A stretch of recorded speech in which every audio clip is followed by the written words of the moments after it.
This week on RSBANDB Update, the Christmas Village returns for another year with a new quest, new cosmetics, and the pink Santa hat.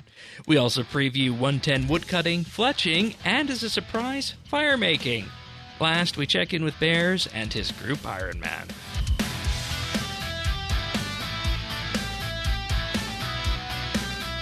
This is RSBANDB Update, episode 1015, recorded Thursday, December 5th, 2024. 'Tis the season to be iron.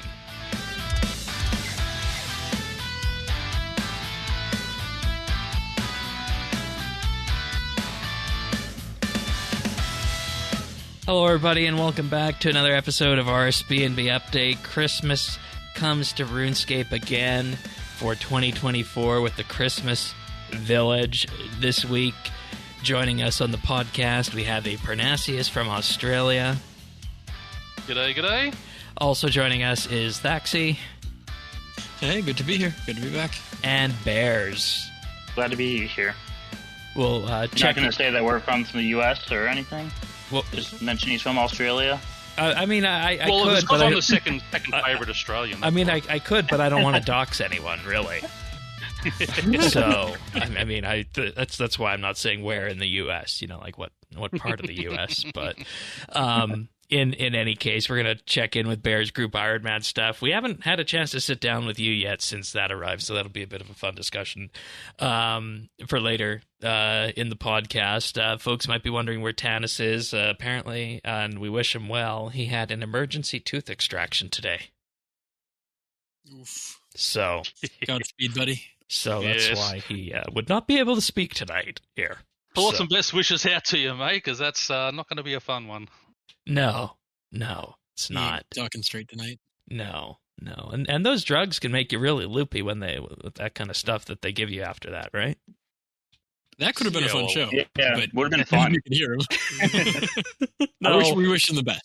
We do. It's a rough one. For Christmas, I could send everyone some of my Oxy, and we could have a great Christmas show. Nope. No, we're not doing that. Nope. Licensed health professional says nope. Disagree. People are probably wondering, aside from that, boy, this is emblematic of how pre-show was. We're already off the rails here. I want to thank our experienced tier Patreon members for allowing us to do what we do each and every week. They mean the world to us, and they make RSBANDB Update go. That's Amos Reed, Andrew C., Bladecom, Drama Free, Dominic R., Jason S., Jesse W., Kesky, Lemon Lodge, Mr. T., Ricky A., Rippeth, Runestar, The Naked Captain, and Tim. Big, huge thank you to all those people. You hear more about our Patreon offerings a little bit later in the podcast, but in the meantime, if you do want to follow along, full show notes can be found over at update.show. We have a Discord that you can join at update.show/Discord, and the friends chat can be found in game at BitsBytes. All right, so I think we're all in the same boat here, that we really haven't done much with the Christmas Village because we've been all Group Ironmanning. Is that a fair is that a fair thing to say? Yeah, my Parnassius account has just been sitting at snowballs, making those. I mean, they saved the Christmas spirit from last year, which was a good thing because I noticed that. I had 20k, so I only had 2 things. Your work is done. I only had 2 things I needed to unlock. So, but I'm still just sitting here gathering up the spirit, for next year. But just for the paper, really, is why I'm doing it. Being a maxed account, it's just nice and easy. Yeah, we love that paper. We'll get to that. We also have the Christmas reunion quest. Another wholesome RuneScape Christmas quest. I feel like they've nailed it 2 years in a row. I don't know if it approaches Violet is Blue territory, but it's a different vibe. It is. Yeah. It is. It's kind of on the same vein as last year's, I think, whereas last year's was kind of introducing the aspect of a seasonal quest. Whereas this year's is more about, hey, we're setting up Diango's workshop in the Christmas Village, and by the way, that is exactly who you see on the login screen with Santa. That's Diango. If anybody was unaware of that, it seems much more like a normal quest to me. Like it has kind of significant item requirements. Like you can buy everything you need from 3 in-game shops, but even so, it's like it feels, this one felt much more like a quest to me, whereas the last one was like kind of like, I don't want to say adult Violet is Blue, but like you're decorating all of the major cities and you're doing like, you don't have all of the Violet is Blue like childlike wonder necessarily in, but you're like doing very similar things just in overworld. This one feels much more like a standalone kind of a questy to me, with the fun dialogue collecting the fairy pixies and the whole 9 yards. I don't know. I liked it. Yeah, it was good. It was fun. And it'll come back nice. It'll come back each and every year if you don't get to it this year. And do we get the XP lamp on our Ironman characters? Do we know? I have not checked. Yeah, I've only done it on my main account. Haven't done it on the Ironman. Yeah, yet. okay, same in that boat. I know we got last year's one from the Iron Man because I did that one because I saw those. I'm gonna assume we do, but I've not done this year because it's only 5,000 and that didn't seem worth it. Okay, well if we got last year's, then I'm going to assume we get this year's as it's well. a quest, and we get lamps off quests, so I don't see why we wouldn't. Yep. All right, but as you said, it's 5,000. It's no big deal if you don't.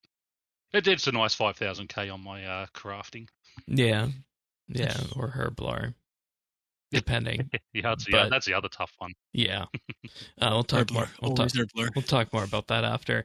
But Diango's workshop brings new skilling options, including fir woodcutting and splitting, as well as cooking hot chocolate and crafting toys. I enjoyed the fact that they brought back the toy crafting bit, because you guys remember this goes, and I don't know if you were around for this, but this goes way back to the Toy Workshop event that happened for Christmas, I think, in 2005, in terms of crafting the marionettes. Kind of a, not exact same carbon copy of that, but a few influences on it. They did re-release that back a couple of years ago, where we had the sort of the retro throwback. You go through the different doors to do a few different ones. Yeah. Well, the whole, like, they mention it in the quest dialogue. If you are on an account that completed the Fairy Godfather Toy Factory event, I don't even remember what year that was either, but like Taxi had got the dialogue for like, oh hey, I remember from the ferry, I remember meeting you. I was just working the lines back then. Now I'm a union rep. Yeah, it was so there is like a nod thing to it. Yeah. Yeah. And I mean, I think that is kind of what people expect in terms of integrating the quest with the environment that we have for Christmas and whatnot.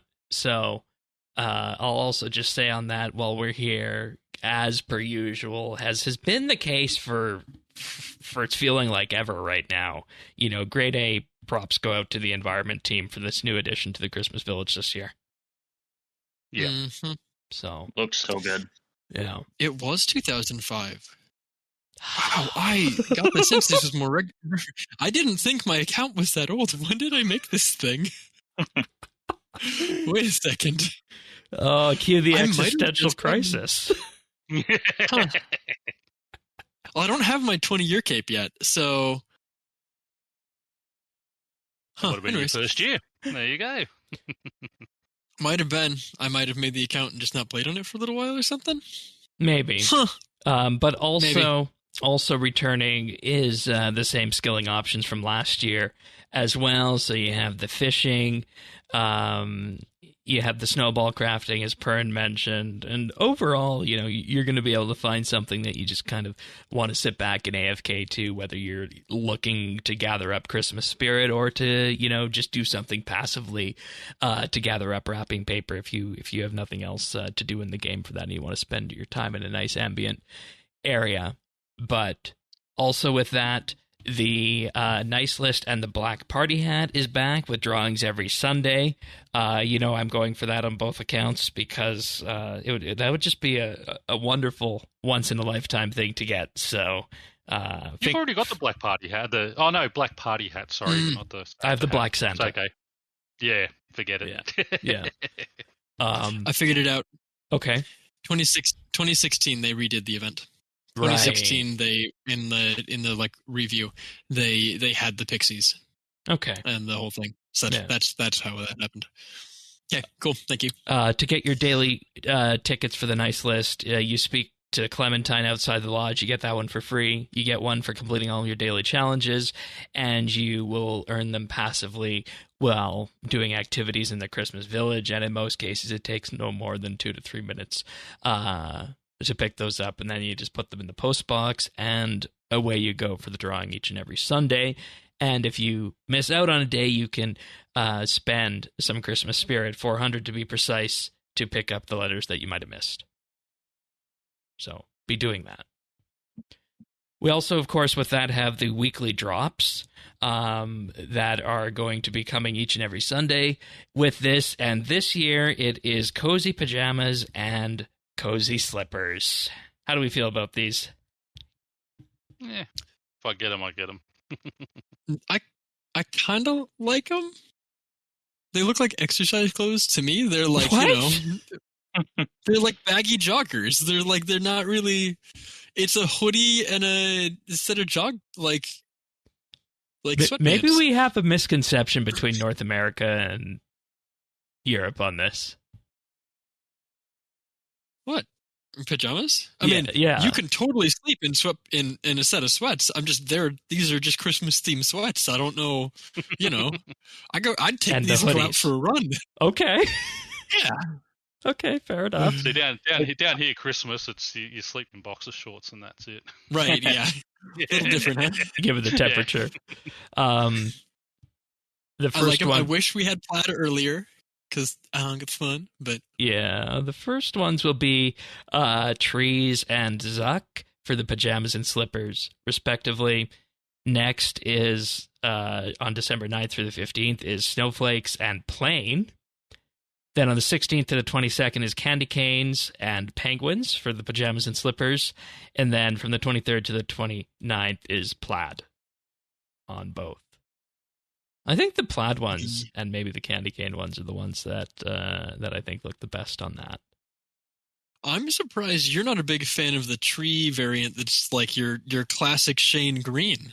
I mean, maybe, but I don't know. Maybe? I don't know. Fair enough. It just, I agree with you, but we'll have to wait and see how it looks in game. It's kind of hard to see from the screenshot that's there sitting at the back on that. But also worth noting here, and I want to highlight this because it's buried in the news post. If you miss any weeks, just having one nice point will also get you any of the weekly cosmetics you missed from Santa's Lodge on top of that week's new cosmetics. So no one misses out on any gifts. And associated with that as well, you will also, if you miss the peppermint outfit or the winter hats and scarves from last year's weekly lodge events, you will get those here as well. I am excited about that for the Iron. Me too. Yeah. Me too. But continuing on from that, we do also have a series of winter weekly events that provide stat buffs and whatnot with that. Week 1 is combat buffs, which is a 20% chance to save runes, arrows, darts, bolts, throwing knives, thrown axes, and javelins in combat. Ritual output is increased by 20%. Tier 4 luck is always active, and charms will give one more drop than normal. And again, this doesn't really affect us in Group Ironman space, does it? Nope. So. I didn't even know this was going on. That shows you how much. We have access to a singular buff to like trees being less likely to fall down. That's it out of all of these weeks. So this is a mainscape item. Yeah, I'm not too fussed by that. Week 2 will be mining stamina decreasing at half the race. Trees will replenish twice as quickly.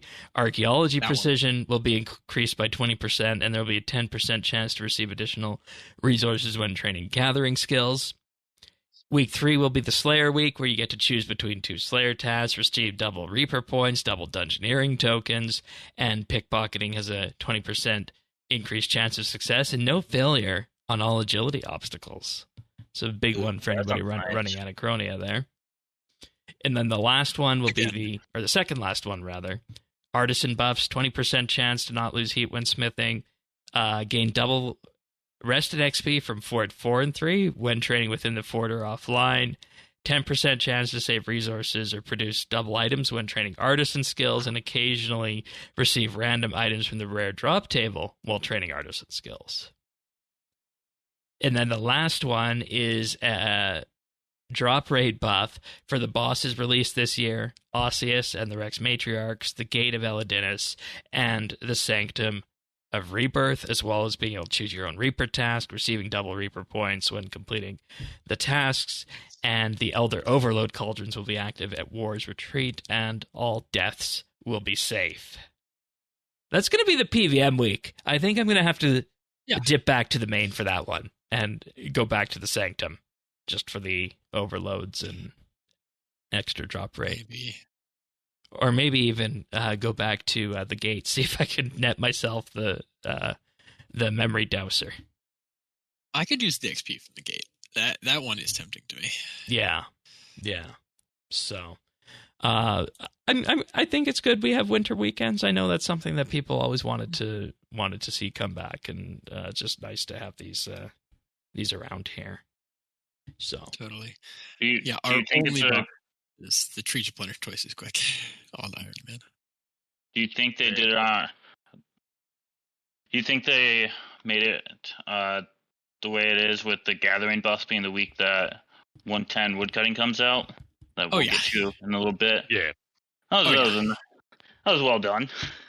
Nice. Yeah, that's again good. Helpful.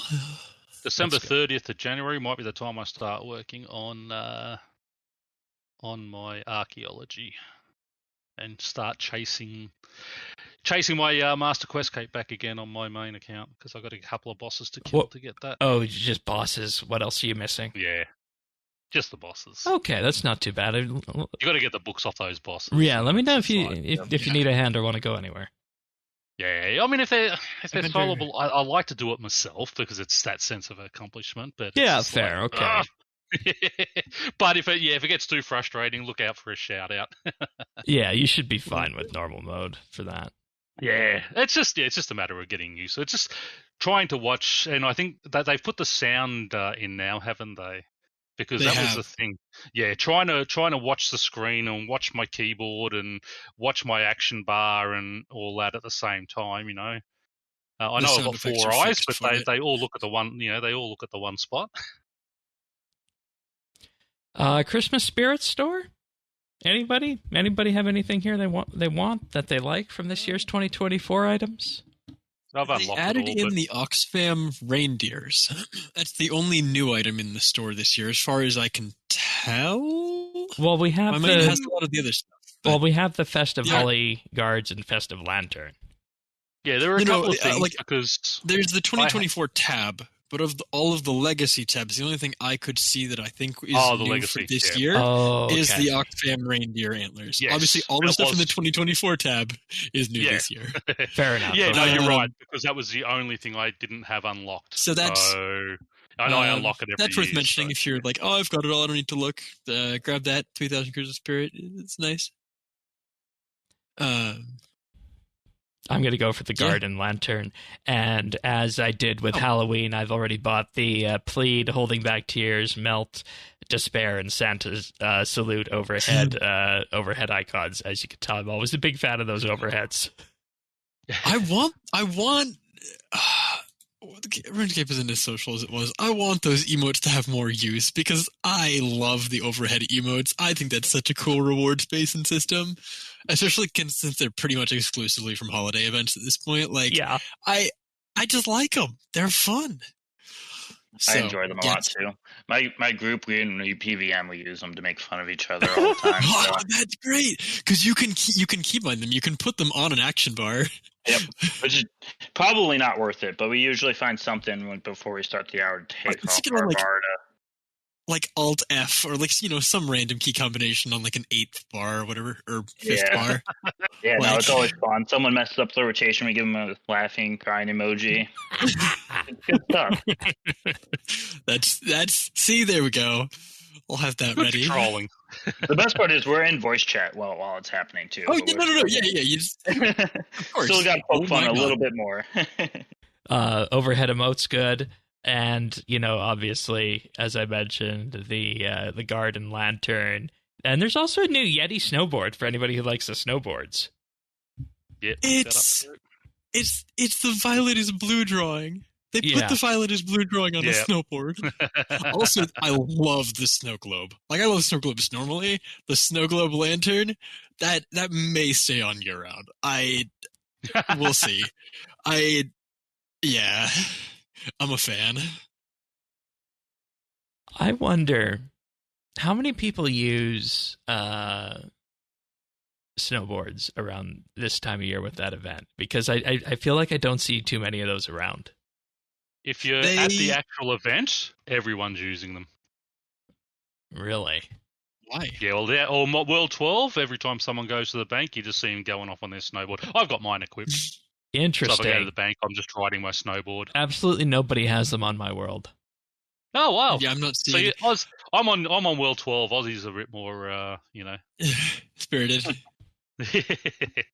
They mess with a lot of animations, which could be either very funny or very annoying, depending on how you look at it. They a lot of animations do not they'll put your characters 90 degrees sideways if you have a snowboard equipped. Yeah, I could see that being a bit of a problem there, or an incentive, to be honest. Maybe. There's also something called a mystery box that you can buy, and we had these around Halloween as well, and I'm assuming we don't get the benefits of those on Group Ironman, but for any mains looking for it, Metaphite gifts, CD and meaty mush, potentially clue scrolls, charms, aura and soul reaper refreshes, alchemist keys, crystal keys, manta rays, leather, fixate tokens, 2-trait animal crates, time skips for the player on farm. Yeah, we're not getting that on Iron Man. What am I kidding myself about? Death touch darts, knowledge bombs, and huge cash bags. So I mean, if you want to, just sit in AFK for the entire Christmas, you can do that and then just cash into these mystery gifts at the end of it if that's something you're interested in. So, but I know a couple of people that are doing is it crafting or construction? Whatever the Diango's workshop, that backbench. I know people that are doing that for their 50k XP an hour or whatever, and full AFK and playing, just hang out for most of the event. So it'll give something for them to buy. Yeah. The Advent calendar is also back, and for this year, free players for opening 15 on the day get the Snowy variant title, and members get the Black Christmas Scythe. Ooh. I'm looking forward to that. I kind of wish it was black and red, like the outfits on the people in the workshop option, because I think that's a little more of a slick color scheme for the black and white. It looks clean, but it doesn't look at all Christmassy, which I guess maybe is the point that you use the black and white one the rest of the year. I don't know. I went green and red for my pixie outfits. Fair. Yeah. But presents, I wish you could have that outfit, low key. But presents, Bears. What? Tell us what's in the presents in your luck here today. I found out they are pink Santa hats. I did not know until this morning when I got a gold present, and I opened it and I was like, "Oh, that's what that is this year." Yeah, I didn't really do much research. I went there, turned in my envelopes. I'm like, I haven't turned in wrapping paper yet, so I did. Gold present in my inventory. Kind of a nice way to start my morning. Yeah, very nice. I know. How many presents did you have? Out of curiosity, let me look. When you turned I have in a screenshot. Give me a second. Okay. Where is it? I feel like I've gotten a ridiculous amount, and I imagine you've been playing more than I have. So I got 49 white, 71 blue, 5 purple, 1 gold. Okay. Yeah. All right. Fair enough. Yeah, last year I handed in over 320k paper and got nothing. A lot of food. Which, by the way, yeah. now that you mentioned the food, Mod Luma was on live stream with Mod Yui and Mod K9.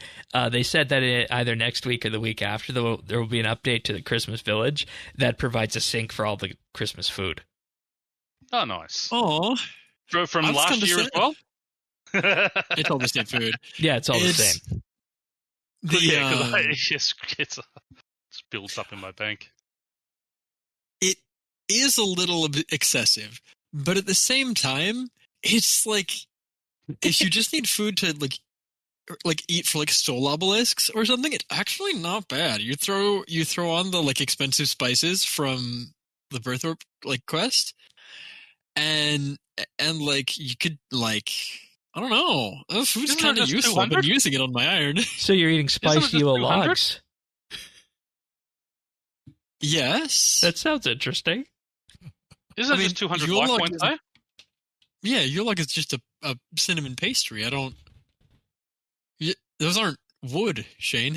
No, I was thinking... never mind. I was thinking it was something else. Okay, cool. Like a jelly roll kind of thing, I guess.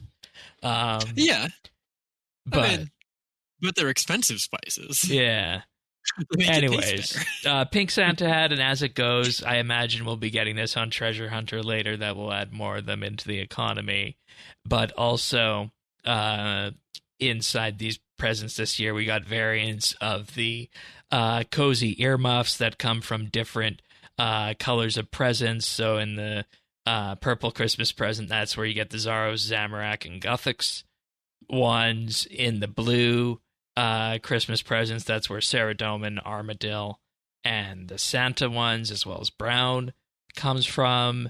And then in the white, you have all the overhead emotes and whatnot from last year. And another thing that's new this year inside these presents is candy cane overrides. So pink, orange, blue, and cyan in the purple, and then a bunch of other colors in blue as well. And they're already cratering on the GE, so collect them all and pick up what you want by the end. If you had them early enough, two or three of them would have got you the Super Secret Santa title. Just put them in there. But you know what was interesting about that? They started they're on the GE at 100 million. Yeah, they started the GE value at 100 mil on these on Monday, but by today or yesterday, was it, they had adjusted the GE values down to something a little bit more sane. Oh, see, that sucks. I believe that was oversight. Yes. Yeah, because people here on World 12, that's what people do when they were buying them off each other for 5 mil and just going and unlocking that super secret Santa. That's really funny. Yeah, that's fair. Yeah. But then there's also my favorite present. And that's the Santa present that provides a opportunity at getting a number of the Treasure Hunter cosmetic overrides from the year in an untradeable format. So we're talking about things like Azure Sunshine and Azure Dragon Breath as two examples, as well as the green, purple, and pink Santa hats from previous years. Aurora Dye is back as well there. So that's the one that I'm looking forward to getting if I can pull that off at some point. I do like that they are making an untradeable version on that to sort of, not devalue the ones that people have invested in. Mm-hmm. Yeah, that's fair. So if you just want it for yourself, great. It stops the merchants from, screwing up the system. I like it that way. Yeah, and that's kind of what I was talking about when they were doing when they did the Premier Token rework. I was saying, give us Treasure Hunter rewards, cosmetic rewards from the previous year, but then I now remember that, we got kind of that same thing that happens when the Santa Christmas presents come around at the end of the year. So, yep. Love it. And love it that they're untradeable, so, people can't just play the system. Yeah, and honestly, I think that's a good thing when it comes to cosmetics like that. Because the more people that are able to get those, I honestly think is better for that. Yep. I wouldn't mind them being tradable just like so other people could get them. Oh, so you could like trade them 1-to-1 kind of thing? Yeah, I don't Okay. see how them being untradeable fixes any problems other than continuing to make them rare. But you know, yeah, but you've earned it yourself. You know, so there's not someone sitting there opening that guy who had his 800 accounts and screwed up the lottery that time when we had all the golden guthans and all that type of stuff. Took all those and things. I like it that it's but that they're way. treasure hunter rares. I don't know about that one. What if we just say fair enough. What if we just say add another way of getting these cosmetics at various points of the year that's not treasure hunter? I think that would be the. Well, see, I've always said let treasure hunter make the treasure hunter promotion come back. That's fine too. No, get their buck. I support them making money. Yep. I've always supported letting, Treasure Hunter, for 12 months it's exclusive and then it goes on to these reward things. Yeah, I think that's fair. Secret Santa. How has everyone's luck been here? Have you tried your luck at all? Anybody? Haven't done it at all this year because last year I got food and coal and all crap. So, I unlocked the Secret Santa last year, dropped in 200 million coin and every time I went there, I'd get something valued at 200 GP. So I said, screw it, I'm not doing it this year. It was very nice to me over the past couple days.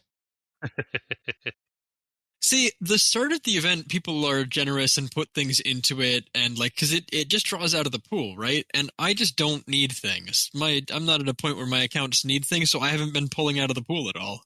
I just, I don't feel like I have a reason to do that. And if I'm not putting in something, because that's what I always did, is if I got something of a value, I would put something back in of the same value pretty well. I feel bad taking out of there and not putting back into it. Well, no, but it is. It's a you give what you get. If you're getting stuff out of it, you're just taking from other people who could potentially use it. Yak milk. I don't need these. I gave yak milk and dinosaur roars. See, there you go. I mean, again, that's. I also haven't gotten 50 mil worth of things out of it. I can't imagine what I would have fun buying and chucking in there that would cost 50 mil, but it sounds like it would be a fun turnaround. I don't know. Earlier this week, I got the intricate ice chest that comes from AOD that unlocks the cosmetic. That was a value of 85 mil. And today I got 163 mil in GP from it. Nice. And I just go in there when I deposit my letters, hit the button once a day, and I guess I was lucky there. So you leech. No, that's what I said. I put the milk and the roars in. Fair enough.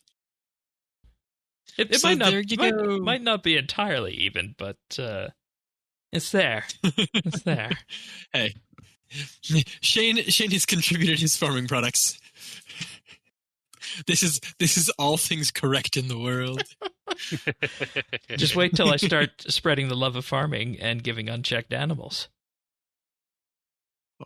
I see Tanis just get 64 cooking, so we're going to send some love to Tanis because he is working through the pain. Yeah, I hope he's cooking something soft with those teeth. I think he said he's cooking up some, not beltfish. What's the intermediate? Is it catfish? What's the intermediate menopause fish? Catfish, beltfish, yeah, catfish, yeah. I think that was it. Either way. Alrighty. What is this? What is this image they have on the of this Christmas-looking kite shield and whatnot for?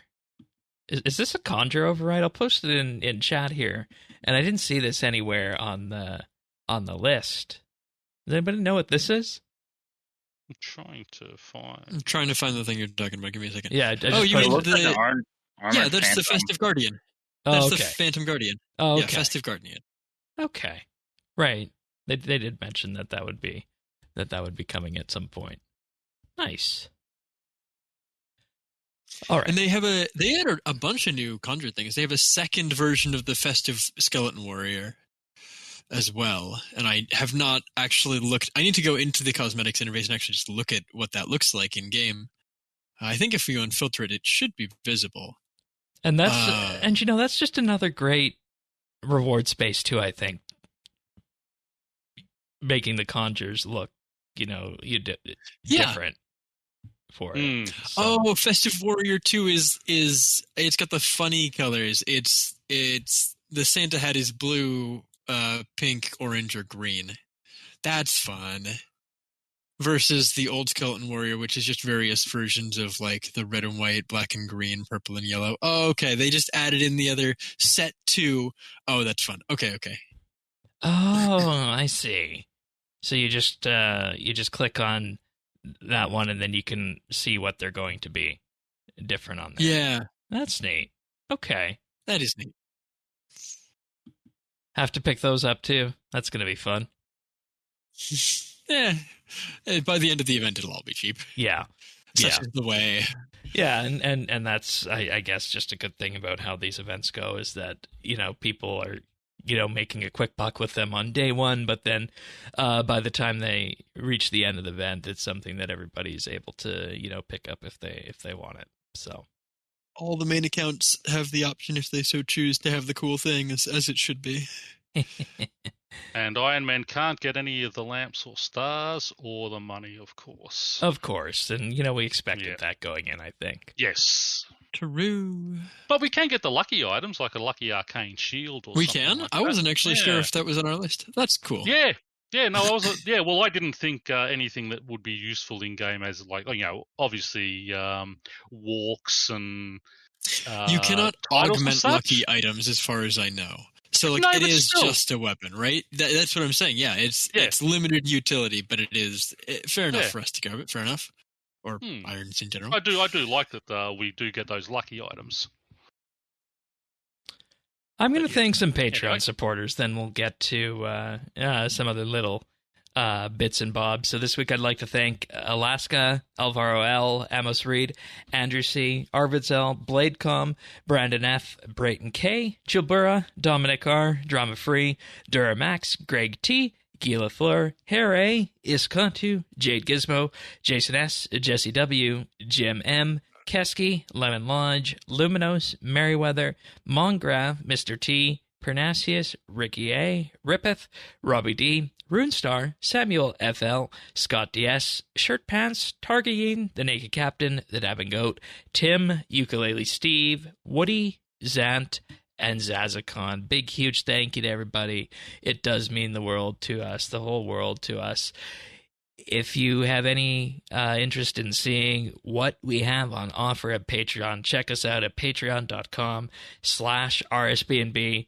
Plans there start for as little as $1 a month, and at that price you gain access to an entire back catalog of monthly bits or bonus shows that we've been doing. We just recorded one and published it, talking about RuneScape's gods through the 6th Age, and basically putting all of the gods on the 2D D&D alignment chart and just talking about what they were about and how they got there and some of the big changes that they exhibited going throughout the entirety of the 6th Age. So if that episode sounds interesting to you, you can sign up at patreon.com/RSBANB for as little as $1 a month and get that one.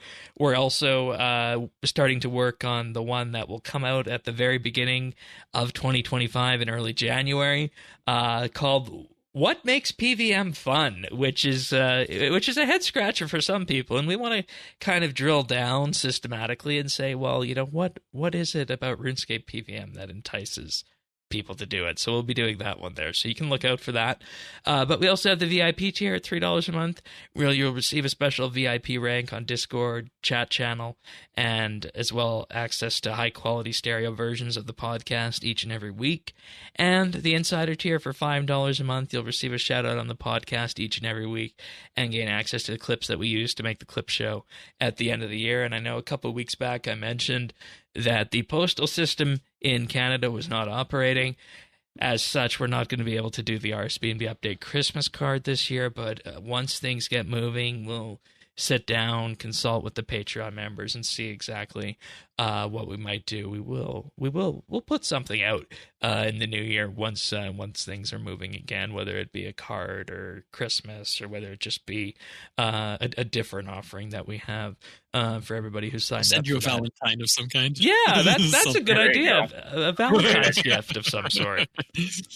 Thank you. I was thinking of what we could do, whether it be, something in tied with the experienced tier, or maybe something a little bit different. So we'll make a note to come back to that once things get moving and the strike has ended in January, probably at this point. Hopefully, fingers crossed. But nonetheless, patreon.com/RSBANDB. If you want to support the podcast, your support is appreciated, and it means the world to us. Thanks so much, everyone. Thank you. All right, so just a couple of other little bits and bobs before we get to the dev blog on 110, woodcutting, fletching, and firemaking. Yes, firemaking's in there. There's a new makeshift pre-order for God plushies of Guthix, Zamorak, Zaros, and Armadil. If you're interested in that sort of thing, they fulfilled the pre-order instantly to allow the project to go forward. So if you want one of these, you can sign up. There's a 5% discount for 2, 10% discount for 3, and a 15% discount if you buy all 4 plushies. Anybody in here collect plushies? Anybody interested in any of these 4? Nope. Not typically. Okay. No, it's a cool idea, and I considered it, but no. If I was gonna pick one, I would have picked probably the Zaros one. Yeah, Zaros, or was Guthix there, or just shut? No, Guthix is the one on the far left. Okay. Yeah, it's the Guthix model with the handle over his head.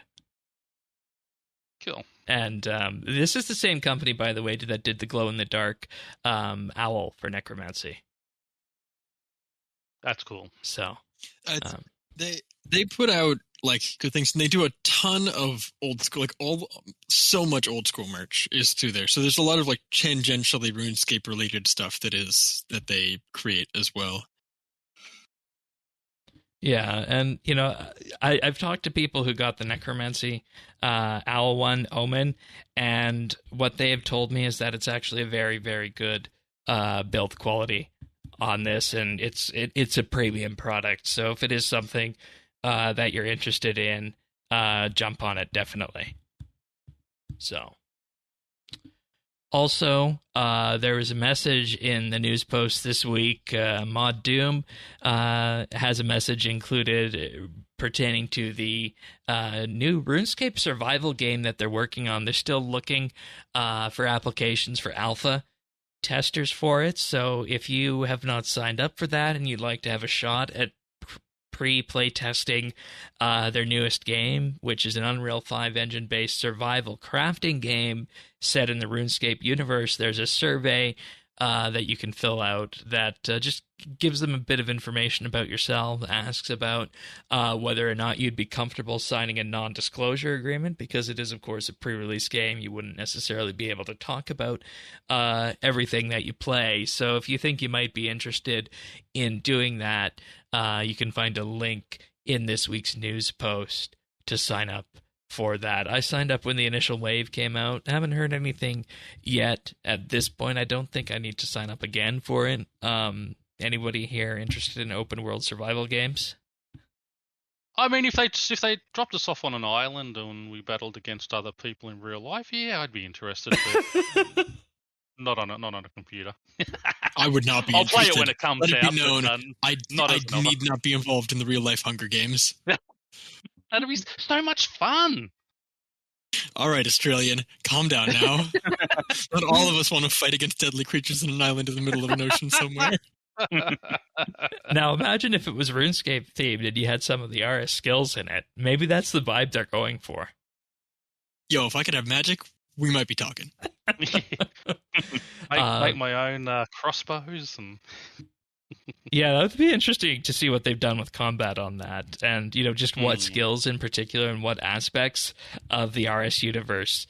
I hope is there. Yeah, I hope they, like food is going to be really important. You've got to gather food and build your own type of, encampment to survive, and then, hunt down either monsters or other players and battle to the death type thing. It'd be fun to see. And to be clear, I just want to emphasize. I wouldn't be able to not talk about it.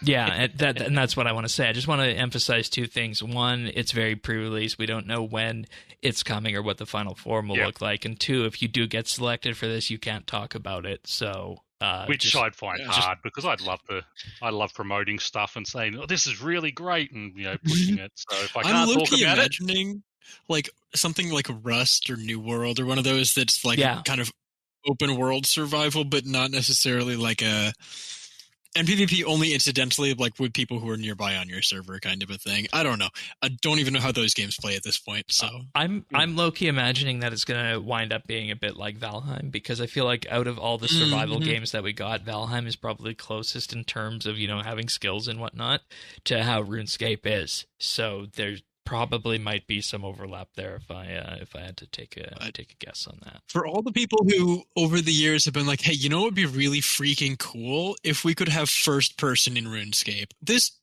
might just be that. It might just be that they took like Asgardian, Misthalin, or Kandarin, or like one of the regions, and just said, hey, here you go, first person, survive. Yeah, and that would be dope. And maybe that scratches that itch, to experience RuneScape first person, and we can stop complaining about not having RuneScape 4 at this point. Certain people. So I'm not complaining about it, but 07, good luck. Well, yeah. I mean, I know that it's something Tanis and I talked about frequently, that we'd like something like that. So it might just scratch that itch. But in any case, let's talk a little bit about 110 woodcutting, fletching, and firemaking that's coming on Monday. We're not going to go over all the mechanics here because we'll save that for next week. But I pulled out a few things from the post that I just want to mention. The first thing I think that I want to mention that I am overjoyed about in terms of us getting is that we actually have smithable hatchets now above Rune. Woot woot. Which, thank God. Which, I mean, given the current Ironman state of the game for all of us, that's probably a good thing. Not that hunting dragon hatchets is hard, but beyond that. I do wonder exactly how they're making this work with like woodcutting success rate. And I think that may actually come back to something we're going to talk about later with like changes to current XP rates. But like currently, if you look at the way the hatchets are coded, like the dragon hatchet is like 3 or 5 tiers higher than Rune. Like they have diminishing returns, and I wonder how if they've rebalanced that at all with the new hatchets, or if they just like put flat limiters or levels on them and just said it'll be fine, here you go. Because it might be that like cutting like magics and elders is significantly faster. Because isn't it the case that if you take like an orichalcum matic and you compare it to the dragon matic, it's like a tier. It functions, some aspect of it functions a tier below. Maddox pickaxes function differently. Their curve is linear with tiers, and in terms of like the benefit from the tool, ignoring the benefit from your level, is actually a linear scaling in terms of how fast it processes rock and or dig site. Woodcutting, the way that success chance was previously coded, was a little bit different, so that hatchet tiers didn't work quite the same way. I may have to walk that back a little bit because my brain in the moment did forget that they already have Imkondo, which is tier 80, and so I'm hoping that maybe they've already actually done some of that evening out. I'm pretty sure the Dragon Hatchet is still only 5 tiers past Rune, but it is like, I think Crystal and Imkondo are actually probably tier 70 and 80, so we're only bumping, I mean, to be fair, 20 tiers up above what is already 80 is a significant buff, but yeah. That might not be that big of a problem. Yeah, and this is, of course, in addition to the level 100 base primal hatchet that's there in terms of adding the Orichalcum, Necronium, Bane, and Elder rune hatchets. And what they are doing is they're standardizing the augmentable hatchet. So the dragon hatchet and all of like the others will now be. So actually, there's probably a buff to the dragon hatchet because I'm pretty sure the dragon hatchet's tier 55. Again, maybe they fixed that and I'm thinking old school. I could be really odd-pilled right now. But what they're doing with the changes is they're making all of the augmentable hatchets exactly 3 tiers higher than their non-augmentable counterparts. Which is not the case for pickaxes. Actually. Okay, that's slightly confusing. As far as I'm aware, the pickaxes are actually same tier. So like the Rune plus 5 pickaxe, or Elder Rune plus 5 pickaxe, is actually the same as the tier 90 augmentable pickaxe. They have the same stats. It's just that the hatchets won't be able to upgrade with those pluses, I guess. So the hatchet will just be that tier, and the augmentable one will be 3 tiers higher. My head's starting to hurt on that. Yeah. Long story short, for your tool belt to have a perfect tool belt right now, you need to have a max tier augmentable matic on your tool belt to be maxed. But you only need an Elder Rune plus 5 pickaxe to have the best mining damage. Right. The way that they're scaling the hatchets, if you want to have a max tier hatchet on your tool belt, you will need to make 2, one to augment and one to put on your tool belt of the new hatchet. And I actually want to mention that. Is that they said that just like pickaxes and matics, hatchets on your tool belt will now be able to be freely removed, so you won't lose the ones that you've worked hard to obtain. Woo. So you'll be able to remove them freely if you want to do such a thing. So if you've already put fancy, I think I actually made 2 Mkondo pickaxe or hatchets. I'm pretty sure because I think I put one on my tool belt. I think that's a thing I did. I think I might have done that too. Being able to pull that off, I just need another crystal one. That's going to be great. Yay! To remember, everybody, your artificer's measure makes it so that you are always on hour at the Ithil harps. Please do not forget. Okay, so let's get into just why exactly we need this, because we have 2 new hatchets incoming with the update on Monday. The first one is the Hatchet of Ember and Glade, which is the level 90 augmentable hatchet that is the same as the Pickaxe of Earth and Song and the Matic of Time and Space. This is made by combining a level 70 Crystal Hatchet and a level 80 Mkando Hatchet with the new Shard of the Lumberjack, which will be purchased from Wilfred, who is just going to be found north of Falador. So if you already have that Mkando hatchet from when Woodcutter's Grove came out, by Monday, if you want it on Monday, you have to source another crystal hatchet. Have fun. Yep. I kept my crystal hatchet because it was level 20, and I'm like, oh, but I like my level 20. I don't want to unaugment you. So I have them ready. Okay. Although I don't need to now make a second one. Now, here's the fun part about this. To make this hatchet, you'll need the completion of Welgothic Sleeps, Plague's End, and Birthright of the Dwarves, which makes sense with, the Mkando, the Crystal, and the Dragon Forge for Welgothic Sleeps. And you'll also need level 90 Smithing to create the tool at the Dragon Forge in the Ancient Cavern, as well as level 90 Woodcutting to use it. 90 Smithing, I guess I get, because you need the smithing level to make the other tools, but yeah, this one's not tradable. So, I don't love that for, the main side of things. Again, doesn't really impact me, but... So Parnassus and Bears, are you guys going back to your mains this weekend to source another crystal hatchet? Got them already. Oh, you did? No. Okay. Yeah, I never took off my crystal hatchet off my tool belt when the first one came out. I just made it then, and like Thaxi, my T20 crystal hatchet was in the bank, and it was T20, and I thought, well, it's already T20. I'll just leave it there and just make the other one, Song of Ice and Fire, or whatever it was called. I don't even have an Mkando, so. You've got some bird nests to find, friend. I have 200 mil woodcutting already. So okay, so you don't. So this doesn't matter for you, and you have a Bone Glass Guardian, so this doesn't really matter for you. Yeah. The other thing is I forgot to switch off the Incamdo pieces from my bird's nests. So I actually have enough to make another 9 Incamdo hatchets if I want. Oh my! So Yeah. which of When I eventually opened all my birds' nests, I'm going, hang on, what are these ones again? And it's just like, oh yeah, they're the Incamdo pieces. So I've actually got I've got enough for 8. I've got 3 at 9 and the 4th piece is at 8. So yeah, fair enough. That's hilarious. He's ready. It's a pity they're not tradable, isn't it? Yeah. I'd be buying them from you. I'd be making bank. That's funny. Let's get to the hatchet. Top 10 for a blue party hat.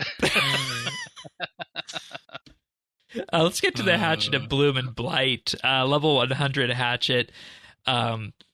This will be the best in class. Pulls materials including onyx and obsidian, brass, leather, and gemstone, as per the concept. But I imagine we'll see some sort of moonstone thing in there, like we saw with the pickaxe. But you'll need the previous tier hatchet, the Ember and Glade. You'll also need 100 woodcutting, 100 fletching, 100 smithing, and 90 necromancy to make it, as well as completion of Killy Row and Pieces of Hate. Well, casually, yeah, casually anyway, Pieces of Hate. That's, yeah. And I'll just tell you what the skill requirements are for Pieces of Hate right now. It's 83 agility, 81 construction, 82 firemaking, and 85 thieving. Casually, some of the highest XP and stat requirements of quests in the game. Did you say 85 thieving? Yeah. Yeah. Yes. Yeah. Got it on my Iron Man. You got that. I don't have the others, but hey. Ago. 83 agility. You got that?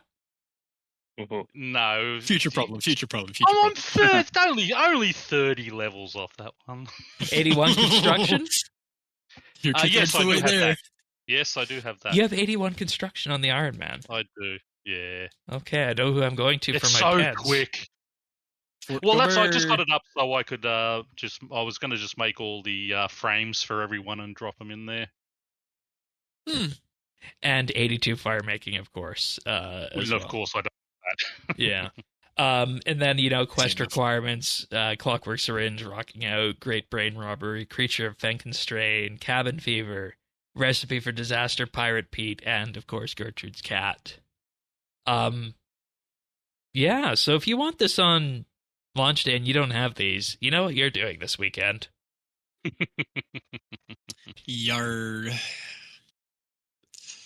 I also just want to touch on one of the mechanics that they highlighted here. They're adding in a mechanic that is similar to the archaeology, time sprites, and mining rockertunities here, and they are calling them Lumberjack's Intuition. And the reading I've done on this suggests that it's only for these eternal magic trees right now, but maybe it might be an interesting mechanic to extend out to the other trees eventually.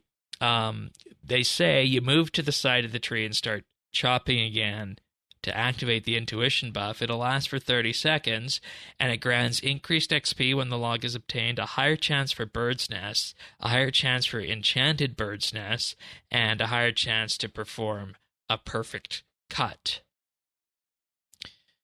So we're kind of getting a bit of a woodcutting rework in this top tree, aren't we? Yes. At least in these higher level brackets, and then maybe if it's well received, they can bring the stuff back to the other trees. It's maybe my that's hope what that the this is 120.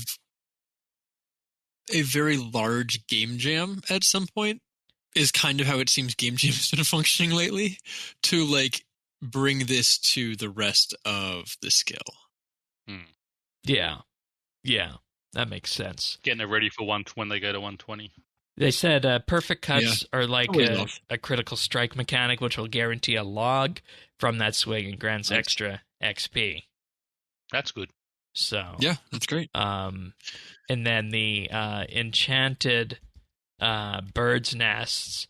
They say they're affected by the mystical power of this eternal magic tree, and they contain better and more unique loot. So you can find rarer seeds, higher tiers of wood spirits, woodcutting consumables, clue scrolls, salvage, gems, and necklaces. For porters. Yeah, they go into a bunch of detail about that stuff in the news post. I'm very interested to see what you guys have to think about it next week. Yeah. When you get your hands on all of the changed features. I feel like these are some changes that are going to be really good for woodcutting, and, it kind of makes me wish that I didn't, already do it on my main, because I got 120 woodcutting, fletching, and firemaking over there. But I guess we'll get to do it all again in good time soon on the Group Ironman.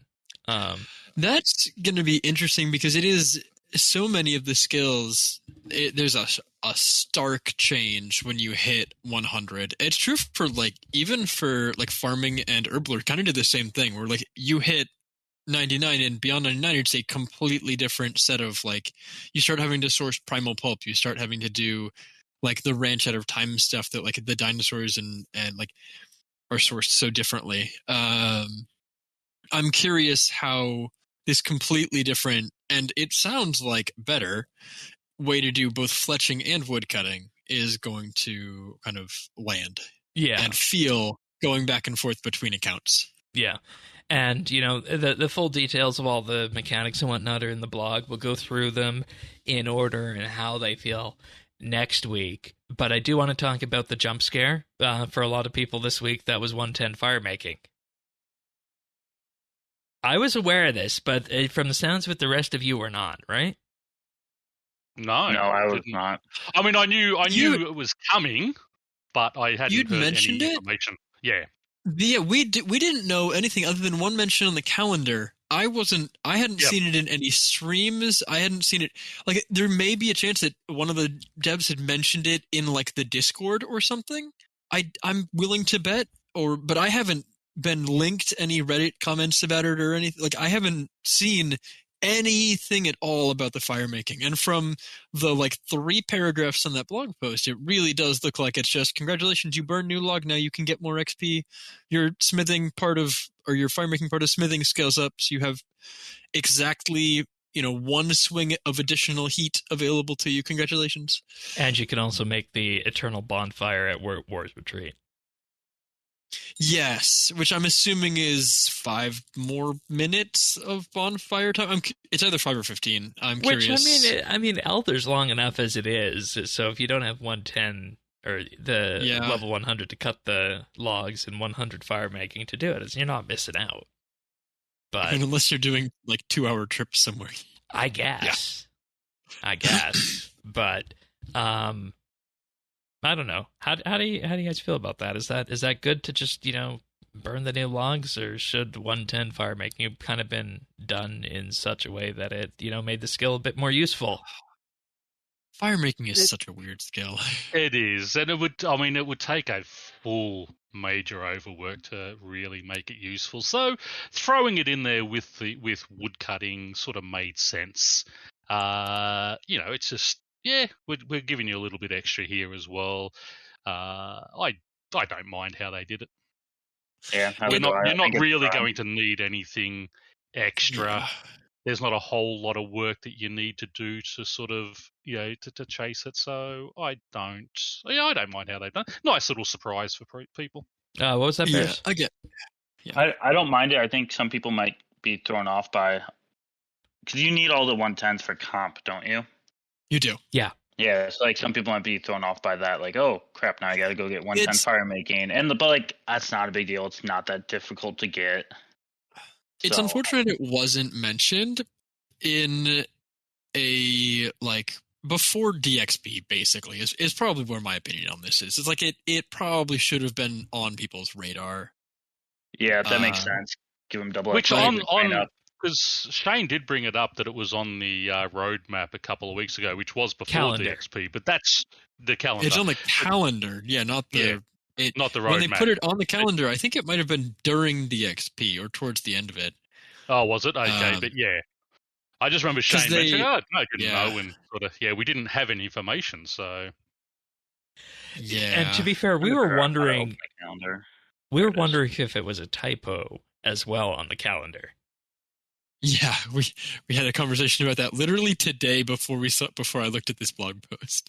So, yeah. But no, it's happening. The thing with the calendar too, you'd need to click on it to even see Firemaking. Yeah, it just says Woodcutting and Fletching. Yeah. I think the only reason we looked at that calendar, I don't know if you're really on top of the calendar machine. The only reason I looked at that calendar page was because there was a patch note saying we've put things on the calendar in advance, haha, in like sometime in November. Which is nice. So, I do like them doing that. It has been handy when I looked at it. It's just whether or not I look at it. So I look at the calendar every time I open up the game on Mondays after the update. Fair. And that's probably smart. So they said that construction would have raised a more complex conversation given the skill's thematic focus. It made sense that new materials would only be introduced when there's something new to build. So that's why we're not getting new planks. The construction rework has been shelved. Which we got with, of course, the fort. So true. They did kind of unshelve it for the fort, didn't they? Yeah, and we always say, well, hey, why don't we get the POH from old school? But the reality of that is when you start drilling down that, you see that, well, pretty much everything the old school POH has, we have elsewhere in game. So we need to come up with something entirely different for that. So. Yeah, you need to make the house useful rather than, other than the aquarium and the cheap workshop to repair your gear, sort of mid-levels. And it doesn't even need to be the house. That's the thing. The house can be a fun construction knickknack that you use to level the early level. You can make construction useful in the overworld by letting you construct things that you can then use in the overworld. That's kind of what they did with the fort, isn't it? Exactly. Yeah. And they could absolutely expand on that and do more, and we would all say, yes, please, thank you. Because the fort is great. Yeah. So, low-key, I kind of hope that they find a space in future content to say, hey, we need to be able to make things for, I don't know, training this one skill to 110 or something. Rebuilding more of the wilderness. Hey, over the volcano. We make a big pottery fire over the volcano when we go and train crafting there. That's the Firemaking update we needed. I also just want to say that if you go back even to RS Classic, there was the idea to do carpentry then, which became construction, and there were houses set aside in Falador, Varrock, and Ardoyan that were going to be the player houses, and the idea would have been that it would have been overworld. But at the time, the engine didn't really allow them to do that, so that's how you wound up with the POH portal. Now, instancing took huge leaps and bounds over the number of years when you look at things like how farming works and how the player-owned farm works with the pens. You disappear when you walk inside one of your pens. That's instancing that could be used for construction, just like everybody has and can have differing states of the player-owned fort. So that's something that can be done now. And, the world is the oyster, so to speak, when 110 construction does eventually come. You just described construction contracts, so... I did, that too. As it happens.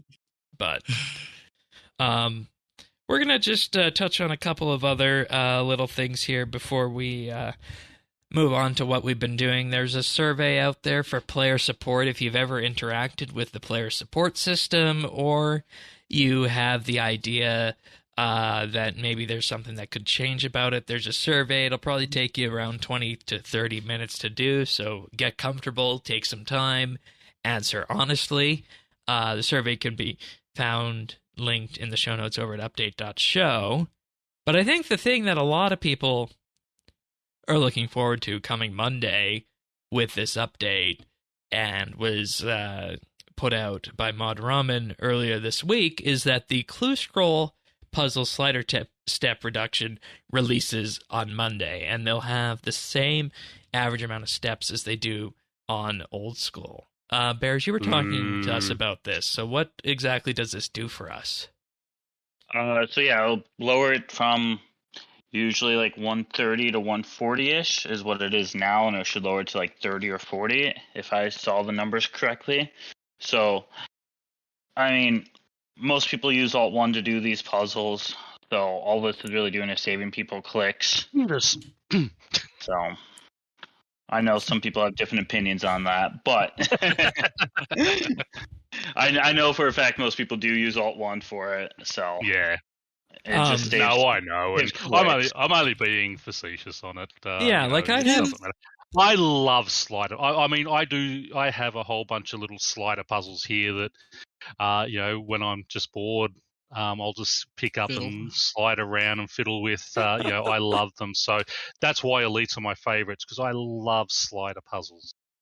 And to be when fair, they did the update of being able to move like 3 at a time rather than each individual one, that was a great update. But I'll be interested to see what they do with it. And to be fair, when it comes to talking about Alt-1, there's lots of things that will break it in this day and age. Like if you're using a screen with a higher DPI or dot resolution compared to just standard, Alt-1 doesn't necessarily play well with that. And, there's just lots of other interesting Alt-1 tools, and I actually do plan to have a sit-down with it at some point and see how that works, because I know this is going to sound sacrilegious to you guys, but I plan to use Alt-1 Quest Helper on the Group Ironman for certain quests. I mean, in this day and age, this is your 3rd or 4th account anyway, so... Well, I know Thaxy's done about 10 accounts. Catchers at a protest. Oh, yeah, let's do that. Beyond that, meh. Honestly, a lot of my questing up to this point, I have just been able to do by memory. We are too many accounts deep, unfortunately. But the other thing is, I'm very interested with the clue puzzle change to see what you think, Pern, versus what other people are experiencing, because you do them manually. I wonder, because it sounds like what they're doing is they're setting it up so that if you complete the steps in an optimal pattern, it will only take a certain number of steps.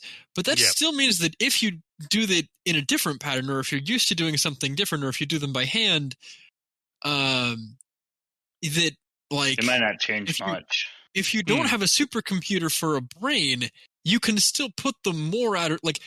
You can move pieces completely to the wrong side of the board while you're trying to get other pieces. Yeah. Like if you do the top 2 lines first versus doing the top line and then the left line and then the next top, these are going to be set up to be solved, I'm assuming, either in a specific way or by a specific algorithm to be X number of steps. And I wonder if it's going to be that different for a human doing them. If it's still going to be a similar number of steps for like you. Yeah, I had a competition with another player at one stage on another show, and I mean, he was using Alt-1, I was just doing them manually, and I would probably beat him about 20 or 30% of the time, but he usually beat me using Alt-1. But it was only 30 to 60 seconds. So I don't think it's going to be a real worry. What I worry about is if they're going to have like the first 2 lines already solved. I don't want to see that. You know what I mean? Oh, yeah. Bears, report back to us on, if you're able to do like 12-second slider puzzles, because it sounds like that's kind of what they're setting us up for. That like if you do it optimally, they're going to be sub 15 seconds for... Yeah. I still find it's only 30 steps, even if it's a tick each. I find the Celtic knots and the towers to be difficult. Like, I know how to do them, but I find they take more time than the sliders even. Oh, they take... I love the towers. Yeah, the towers take time. The Wiki Tower Solver is, again, I played on Mac for forever. And the Wiki Tower Solver was my best friend if I wanted to go quickly. Because I love the puzzles, but also... Sometimes depending how I'm feeling, I'll do them manually, or I'll pull up the wiki power, the solver on that one. So I will admit to cheating on that. The knots are just a trial and error fest, and then I'm okay with that. Knots are just brute force, really. All right, Bears. Let's talk about Group Ironman. So many people. Know we've been talking about Group Ironman with our group. We talked with the Nubbies a few weeks ago, Cliff and the Knight. Bears, tell us about your group. Tell us what the general goal is of the group, how you guys formed, and how it's been going. Yeah, so there's about last year and a half or so, there's been 4 of us that have been PVMing a lot. 3 of us wanted to do this Group Ironman. The 4th one was already a maxed iron, and he didn't really have the time, so he opted out. So we grabbed one of the guy's brothers and another one of our clanmates who we knew played a lot and no Ironman experience, but we're like, well, we need a 5th. And that guy's he's leading our team in skill level. Oh, now he's 2nd. He just got passed, but has the most quest points.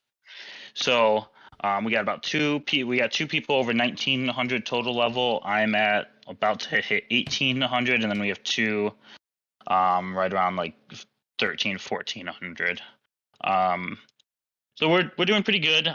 We got our first guy to unlock convention today. That's big. Yeah, so that was kind of exciting.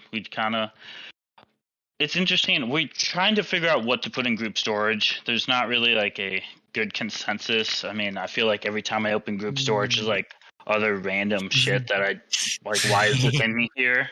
I think we had like yak armor in there today. I'm like, I don't know what's going on. I just assume from Nick Isles.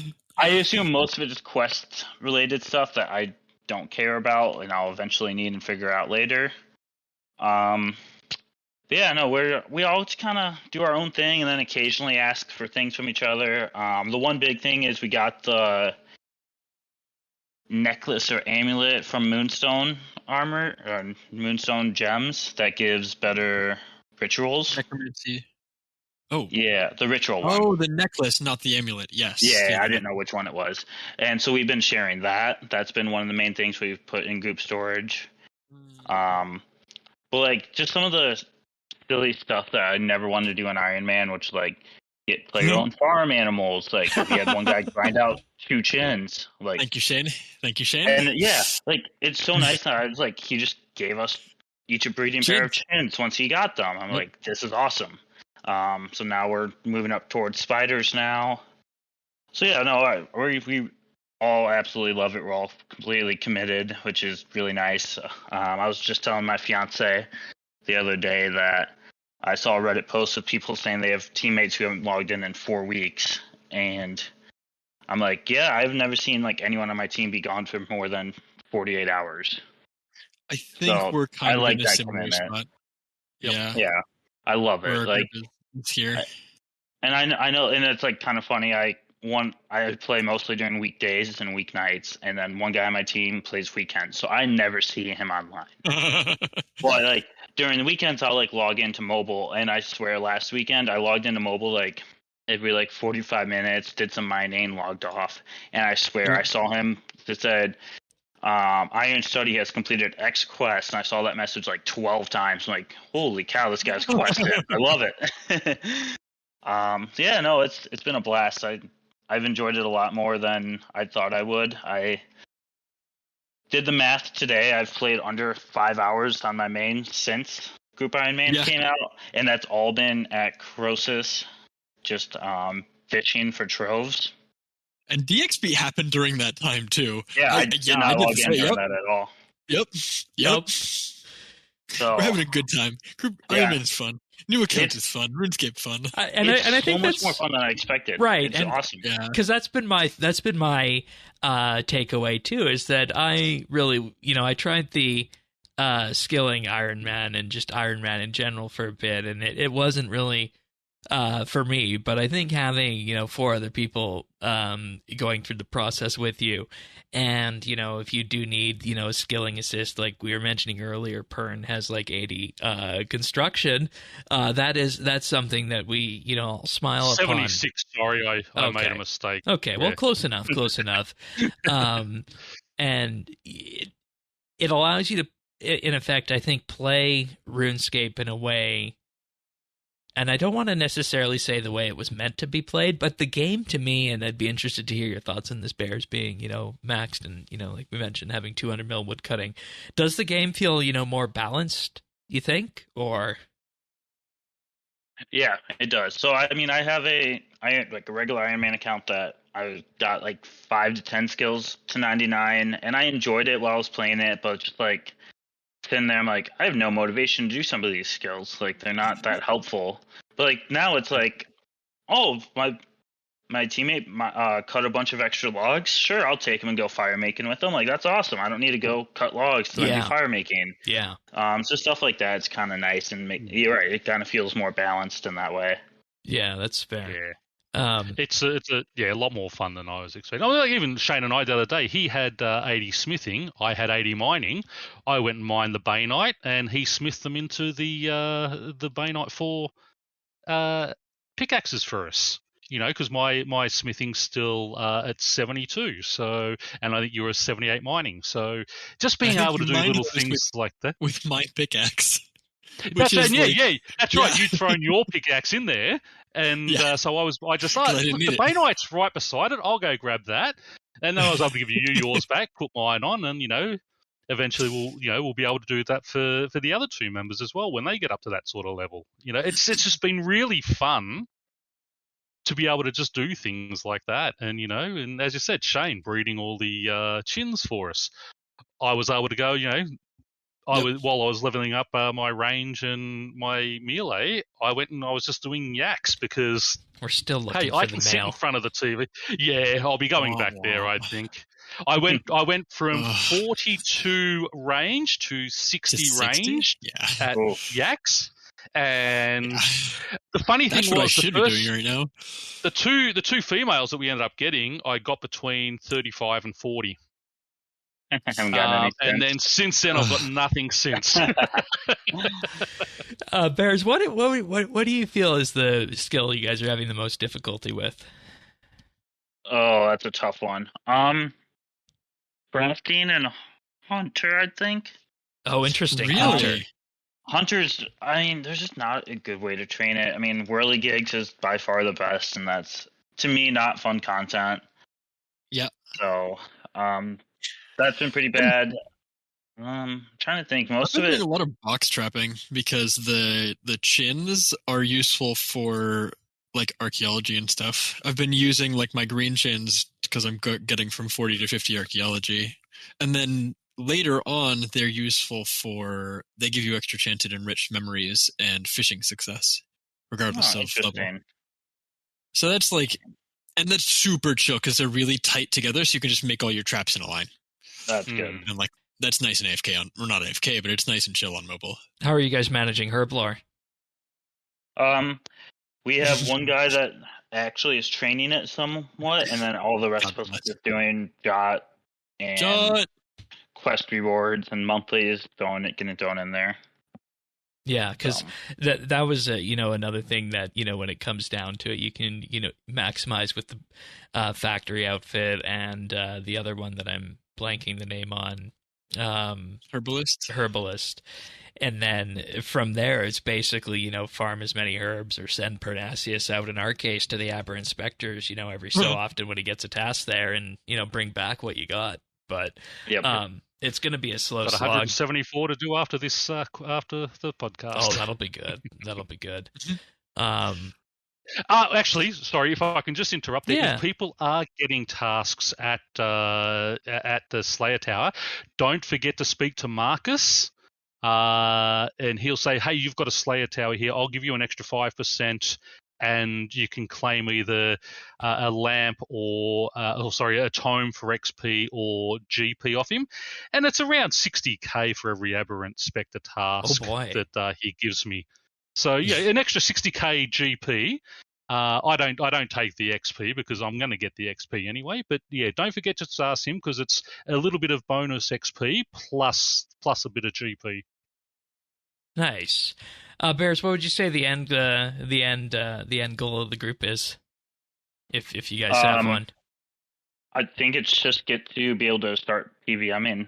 Yeah. We have one guy who's already has a 10 kill streak at Archglade Core on hard mode. Ooh. Which he rushed it. He got tier 80 Necro and went for it. So that's cool. We've been doing some group care pack in normal mode. Trying to think what else. They're just Dagging Kings. Our group loves to kill Cerberus. Yeah, we talked about that with our last group we had on. Yeah, but it's silly, busted. I've done 14 Slayer tasks, and I have 78 Slayer. And I still have 61 Hellhounds left to kill on this task. Do you think that this gets nerfed? It should. I'm hoping to use it until it does. In the meantime, my Slayer task streak is 44, and I'm sitting on 71 Slayer. Yeah, and you did that conventionally, so, I mean, not too bad. I've done 2 full tasks at Cerberus, which it takes a while. It's not fun, but the XP Are you going nice. full into the Earth weakness or using Necro? I'm using Necro and using the Platypus strategy to stand one tile away and not be damaged. Okay, fair enough. What would you say are some of the things you've been working on in the last week or so? It changes day by day. I mean, one day I pull up the wiki and I'm like, I want an enhanced Excalibur. I'm going to go work towards these skills. And then the next day I'm like, I want the Underground Grim 3. And pull up the wiki and I work on those skills and I get nowhere on both of them. And then the next day I'm like, I should work on quests. And then I close out all my tabs on the wiki because I don't want to do quests. So it really just depends by day. I mean, and what I have going on. But today, been mining and smithing. I'm hoping to get 80 smithing either late tonight or early tomorrow morning. And then from there, just push to 80 crafting for invention. And we know how fun that's going to be, right, Taxi? Yep. Well, especially, you're going to just cut gems for it, not go through the whole thing of mining gold and making necklaces out of it, which added quite a bit to my time. But yeah, that's fine. Yeah. I'm doing the same thing where I'm like, oh, I need these quests, but oh, I also want these skills, but oh, I need these quests for these, or skills for these quests, but also these diaries. Oh, but the diaries have requirements. Oh, but what if I just do this one other quick unlock first so that this is going to make this, I was like, oh, I need to get weapons unlocked so that I can actually train invention. And then I had this realization that wait, I'm doing Slayer, but I don't really want to wield a mirror shield, so let's do a really hard side turn into doing Shattered Worlds for a while to get a mask so I don't have to wear a mirror shield.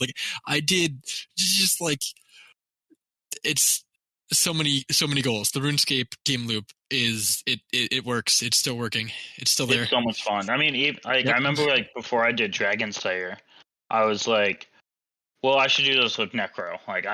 I probably shouldn't have because it would have been easier with melee, I guess. But I had 50 Necro. I'm like, well, I should probably get tier 60 or 70. So I worked towards tier 60. And then I was like, oh, I don't have any food now. So I had to go fish some food. But you probably one-shot Elvarg at that point. Well, you don't have your familiars because you still need to wear your anti-fire shield. Yeah. You can't bring conjures, yeah. Yeah. So that made it a little more difficult. But then there was another loop that was involved. I'm like, oh well, now I'm fishing. I might as well get up to 50s or whatever the level of fermenopause fishing is. And then I'm like, well, then I got to start cooking so then I can cook the fish, and it's just a never-ending loop. And then I loved it. It was a 2-day thing where I was like, I want to do Dragon Slayer, and then I didn't do it till 2 days later. How much of that do you think is just RuneScape in the early game versus the Group Ironman portion? Because I think Group Ironman helps a lot too. Tanis has given us a ton of cooked foods. I haven't had to worry about that, and that's been really nice. Yeah, we have someone doing that in our group too. Just he's AFKs all day while he's working, but fishing, and then cooks it all at night, and then puts it in group storage. And I'm like, this is sweet.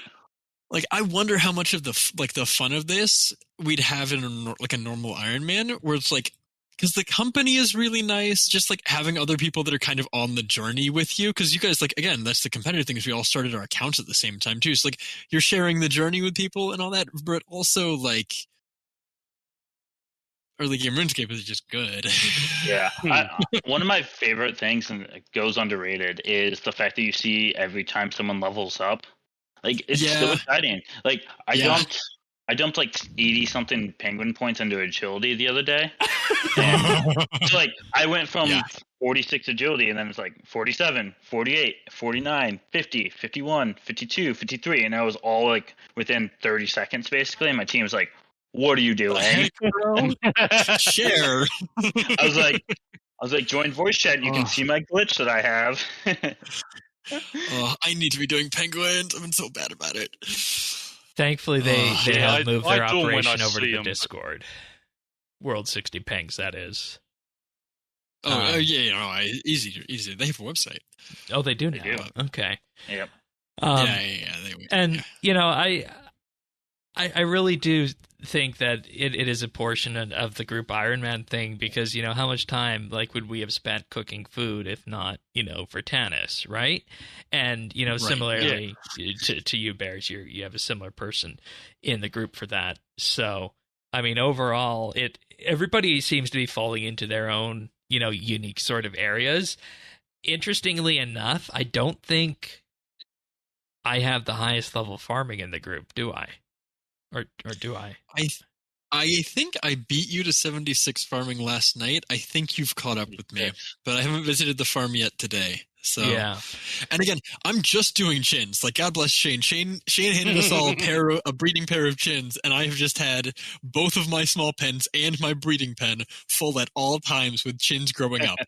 The breeding pen has 2 elders in it to breed and 2 babies, and I got the collector unlocked. That's my hack for the world for this week, is you unlock the collector and you can grow 14 chins at once.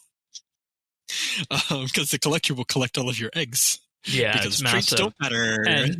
And you know, I've also on my side discovered the use for hunter that I talked about a few weeks back, because you know, I wound up training it to get those chins, but then I realized that, oh, you know, post 90 herb lore, we're going to need a lot of these, you know, advanced seeds, and where do these come from? Oh yeah, so one source of those is big game hunter, so that'll be something that's seeing a great amount of use there.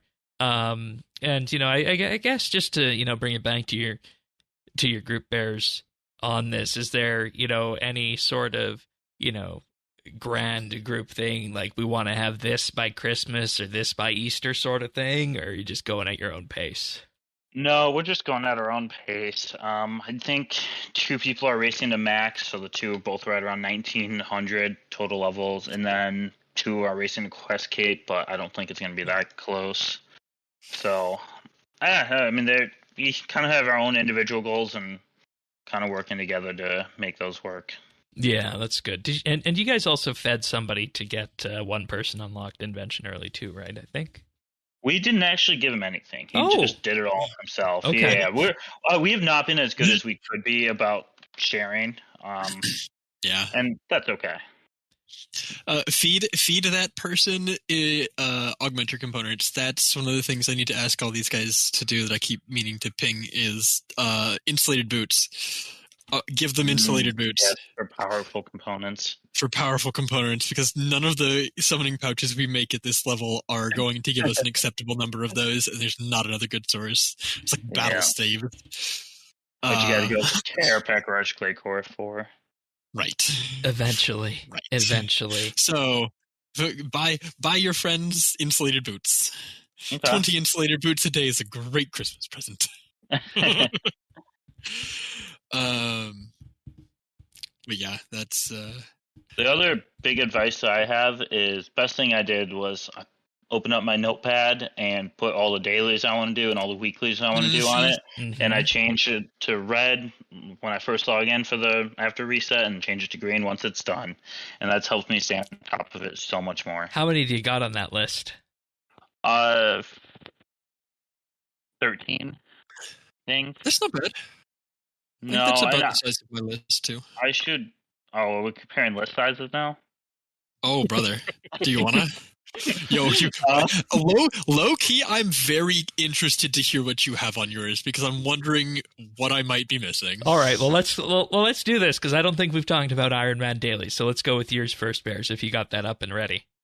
Yeah, so Divine Caches, for Divination, Nemi Forest, Premier Artifact, okay, Viswax, the free supplies, Player on Farm, Jot, and then during the event stuff for the holidays. That's my dailies. So I'm definitely missing some. Like, I know I should put rune shops on there. I should put just shop runs in general. And then herb Yeah. runs I need to put on there. I just don't want to do them. So if I don't put them on herb there, runs I are can Shane ignore them. problem. Yeah, see? Herb runs My are teammates Shane will figure it out. problem. Yep. We need to get Shane a sand seed, Mr. Thief. That's your responsibility. Yeah, well, that's another reason I'm going there, because they're annoying the hell out of me going to Hetz Oasis and then running up. So I want to get those, steal a couple of those. Once I hit 90, that'll be where I'll be. I've just got to get then a 57 Hunter so I can make some Gloves of Silence, and then I'll be camping the seed dudes. Oh, we can throw you some Gloves of Silence. I think Shane and I both have the levels to take care of that for you. Yeah, we should well, be if able you do to. that, I can start going basically now. What do you got on your daily list, Axie? Currently for me, it's ports because, You're caches. sports already. Wow. I will hit 92 divination in about 2 minutes. Nice. Which is going to be amazing. As just a side note, because when you hit 92, you can turn in all of your engrams and then recycle them and use all of your accumulated memory strands if you've been doing traditional divination. And so that should get me to like 94, I think. Oh, that's I so think nice. I'm getting 3 divination levels today in the 90s, which is amazing. 94 should also unlock portals with diamond necklaces, which is ideal. But no, so ports, caches, I'm going to stop caches, I think, after 95, because I kind of hate them now, but they're on there. They're too good. Daily challenges, Jack of Trades twice. Play your own farm, I just visit once a day, typically. Bork, it's not a lot of charms, but it's something. Red Sandstone, because it's 79 mining, you can start collecting it, even if you can't make it into flasks yet. That's a good one. Divine Locations. We've been doing... during my Jack of Trade runs for my Divination XP, I make a Divine Herb Patch 1. That's smart. It takes 10 Guam leaves, but I had a day where Guam was my herb of choice from the Garden of Karid, so I farmed like a couple hundred of them. I farmed like 20 seeds worth, with some seeds that I'd saved up and some that Pernasius had gotten from Slayer. So Divine Locations twice a day, that gives 56 assorted herbs, but largely like Ranar's Spirit Weeds and Toad Flax are the big ones I'm getting out of that, I think. There might be another one too, but it's like a solid selection for low tier. And the Soul Lobby and Scarabs, just until I'm like tier 8 in at least ports and Imperial for the improved success chance for fishing and woodcutting. May also do improved sandstone chance eventually, but getting those two high enough will also unlock max city rep overall, so that will be good to just have that ready for the questing side. And that's it for my dailies. It's just those. That's not too bad. I was anticipating it'd be for it, longer, but how long does the run of that take the both of you? But depends on daily challenge, but usually about less than an hour. Well, it's hard because like caches, if I do a cache with a buff, I'll stay and use the buff for an extra 20 minutes, and Soul Obelisks are like, that alone is an hour and a half, unfortunately. Soul Obelisk and Scarabs. And I'd usually like intermix some thieving in there with Global Tourist or Marketeers as I'm there. So like that kind of drags. Doing the rest of it though, and ports is obviously just a constant, like every 2 hours, oh, it's time, or every 30 minutes at some points. The rest of it very fast, very, very fast. Like challenges, jot, off, like all that stuff is half an hour probably. I should also be doing shop runs. I've been buying Mystic Gloves because I'm making extra sets of armor. I'm going to make a bunch of sets of tier 70 weapons and armor to augment, because that seems like it's the fastest option. It takes probably a half an hour aggregate to like get all the pieces together per set. To augment and like deconstruct at level 10. When I can get stuff to level 12, we'll chill and start using reusable equipment, but until then I need a few things to decon. So done, but like buying a bunch of mystic gloves and boots, and like the shopper, like you're saying, for runes. I'm just accepting that I don't have a lot of runes right now, but I also don't have a lot of BitsBytes right now, and I'm getting low on fast teleport charges again. So it's and see, that's the interesting thing. I never bought those fast teleport charges. You're still wild for that. Yeah, that's Well, if you're doing questing and such, that's psycho behavior. Yeah. Like, I'm trying to avoid using them. In the last, I think I did it 2 or 3 weeks ago. I have used a little over 700 fast teleports, which is like more than, it's like several hours of just staring, I think, right? It's 700 times like 10 seconds or whatever it is. So like a couple hours of staring at yourself slow teleporting that I have just not had to experience. You make my eye and that twitch is when you worth- mention it that way. That is worth 150k because I did it with just elemental runes. And at the price of elemental runes from shops, I think it was like, is 50k? I think it's like 50k because it's like 17 per rune times 1,000 each. Yeah. So like the 50k gold, 100% worth several hours of my life saved. Yep. And yeah, you get. I mean, just throw. I mean, if you don't have the right runes, you just, as you said, throw in the elementals, and you get generally between sort of 50 and 60 BitsBytes. Which I did it on a day when I could get 74. I waited for a day when I saw 2 elemental runes on the alt table. Well, that's which actually, good, yeah. What's the alt table for today? Speaking of I haven't looked at it yet. It's not pretty. Oh no! Not. There's a chance I could do Water Earth. There's a 1 in 3 that today isn't the worst day that ever existed. I might go and see, but. Yeah, nature cosmic lava smoke is not a good primary combo. Let's say, not for the irons. Anyways, Bears, any other stories you want to share about your Group Ironman progress so far? Not that I can think of. All right, Pern, what do you got for this week? And what'd you say your big thing this week was? Well, I mean, I'm working. I want to get to 90 Slayer, but I mean, I keep running out. Because I've been doing it with Necro, and I keep running out of Ectoplasm for the higher level sort of creatures. Magic's good. It takes a little bit longer. So I've sort of been switching up between the two. I went back to. I had a bunch of dinosaur bones that I'd banked, so I went and put those on. I get seven Ecto. Per dinosaur bones when I do those. So I want to work on Where are you getting dinosaur bones? Just of the green dinosaurs out of tasks. So if I get a dinosaur task, I just go kill the... it's not dinosaurs, sorry. Dragons. Got it. Dragon bones. That makes sense. Asking for a friend, I would love some dinosaur bones. Yeah. No, dinosaurs are what I want to get to. But yeah, dragon bones. So green dragons, just doing those. You only get 7 per, but, they sort of add up.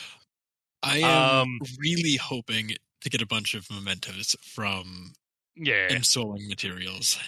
If you went to what's it called yesterday, there was the big mementos from you were able to buy 5 of them. Yeah, so I bought those. But I want to. My main aim at the moment is unlocking the T3 diary, so I can just auto bank dinosaur bones. That's my big thing. But I want to get to ports as well, and I was having a look, and being Australian, I thought, hey, thieving unlocks the convict and ports.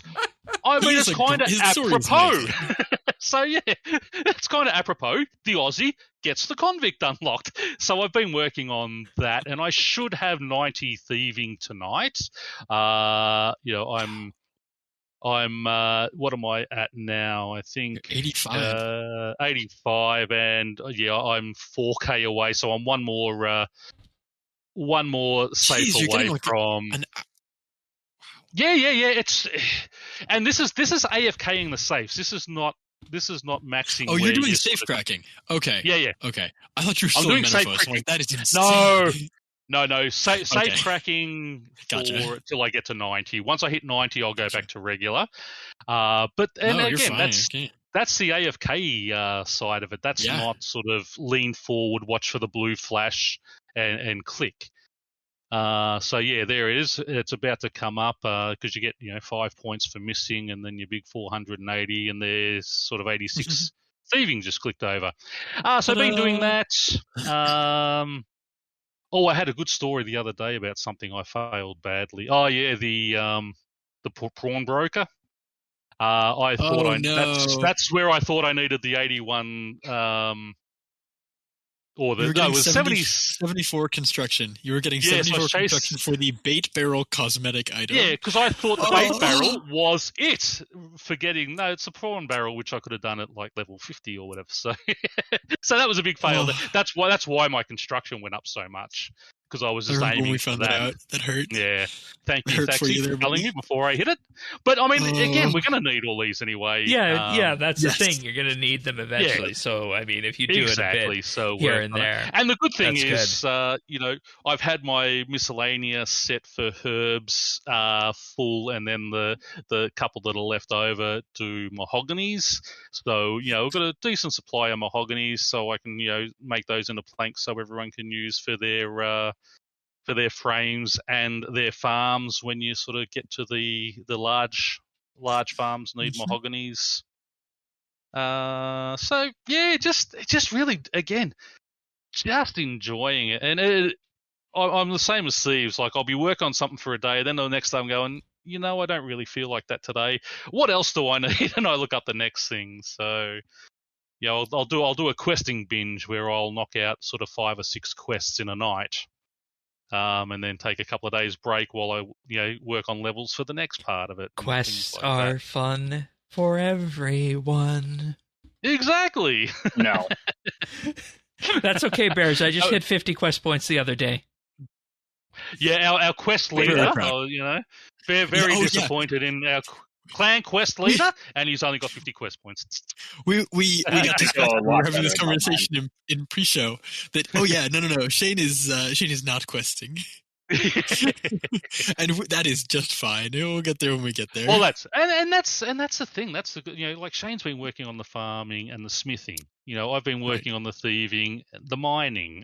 But we're able to help each other out. I'm doing a lot of Slayer, which is getting seeds, which has been helpful for Thaxi. I'm able to throw in more my guams for making these things there, and I'm gonna actually. And just remember, if you do make those herb. You can't use other people's, but you can use the people in your own group. Yeah, that's a good life hack, Bears. I don't know if you were aware that you and your group can share divine locations. Yeah, if we're on at the same time, we'll try to do it. If someone remembers, fair. We usually don't, though. Fair. For me, this weekend, I'm going to work on the master herblore plan, figure out how exactly we're going to get herblore going. I imagine it's going to be a lot of blood, sweat, and tears as we do that. But I also just want to shout out a piece of content that I have loved since it came out, and it got a Ninja Strike a couple years ago that made it better. And I think it is one of the best showcases in the game for the game's audio system, the game's visual display in terms of the skyboxes and the environment, and the combat system. And for people wondering what I'm talking about Shattered Worlds. That is where I've done the bulk of my combat training. That's not necromancy. I'm very close right now to 40 base melee stats, which I wanted before doing Dragon Slayer. I got 50 magic at Shattered Worlds using, for the bulk of it, the equip me and feed me options, which actually worked quite well for that. And I might do it a bit, actually, for ranged, just to get ranged started up before I can head off to the axe there, too. And, I'm not a Slayer person, so that's why I gravitated towards Shattered Worlds, and that's a lot like how back in the day, way back in the day, 2005 back in the day, I'd kill Shadow Warriors in the Legends Guild for my combat training, just like I did that when Necromancy came out. And I'll switch off to Slayer eventually, or when it's time to go see Cerberus, maybe we'll just do that for Slayer. Or he'll do Reaper points until 120. Or that. But no, I really like Shattered Worlds for early combat and early leveling up. I think it's great, and it's worked out quite well for me. It's actually Yeah, if you actually read the basic Iron Man, they do recommend that for Oh, really? up to level 50 for everything. Yeah, optimal Iron It's Man run. also the masks you get from it. In addition to like being able to let you choose your Slayer assignment and things, they're also really good teleports. Like there's several teleports to the Firemaking Slayer cave from those masks. There's like teleports into the Chaos tunnels right next to Bork. There's a bunch of really good teleports for like relatively cheap, that are available through the masks. In addition to like the mask effects of extra drops and XP and stuff. So yeah, and the what, reason what rooms are you running? I just started, when I'm leveling something up, like starting the base stats, I start at level 1. But in the 40 to 50 range, I was doing 15 to 25. Cool. Mm-hmm. Yeah, and depending on how that go, I might die somewhere in the late 20s, but that's okay because it's Shattered Worlds, and you just go back to that. Go back in. And I think the thing that everybody remembered Shattered Worlds for initially was just the huge climb that you would do there for Anima to unlock Bladed Dive before we obviously had the regular dive ability. And then before they did the XP nerfs pre-invention, that is, of course, was a good place to go to level up equipment with XP capacitors. It's still good, but it's not as good as it used to be. For that. It's still good for invention. It's still solid. Yeah, it's still good, but it's not as good as it used to be for that. It's not ridiculous anymore. Yeah, that's a good way of putting it. So, I mean, if there's anybody out there who hasn't done, the early combat stuff like me on your Group Ironman, Shattered Worlds is probably a good place to be for that. Bears, what do you do for early magic and early ranged? I did the trolls and the underworld. Okay. And because I remember on my original Iron Man, I did the trolls in Birthright. I'm like, yeah, this is good XP. It was pretty quick, and they nerfed those. They lowered their HP and lowered their XP. Yeah. So I went there. I'm like, this seems slow. And I went to do some necro, and I'm like, this seems much faster than the other trolls. And then like 2 days later, I saw someone there killing it with range. I'm like, I didn't even know you could kill it with other combat styles. Right, because that's the thing. You think this is part of the necromancy tutorial, but no, there's no weakness on those, so you can just go in with ranged. Yep. So I did not know that about those. I did the same thing, started at Trolls and going, why is this so much slower when I first made my Iron Man account? Yeah. And that's why I just dove straight into Slayer then and just thought, I'll just level up. And early Slayer, I mean, up to level 30 or 40 Slayer is so painful. But once you get into sort of decent, once you hit that sort of 50, 60 mark and get, unlock Abbey Spectres and demons and, your lesser and greater I think demons, it depends on your master, too. Like, I can't use Simona yet. I love most of Simona's tasks, and a lot of the tasks I've been getting are, all right. But I'm at Simona now, so she gives a lot of the greater demons, which is building up my my pure essence. Right. Mm-hmm. Thaxine, how about I can't use Simona yet. How about you? What would you say your big story of the week was?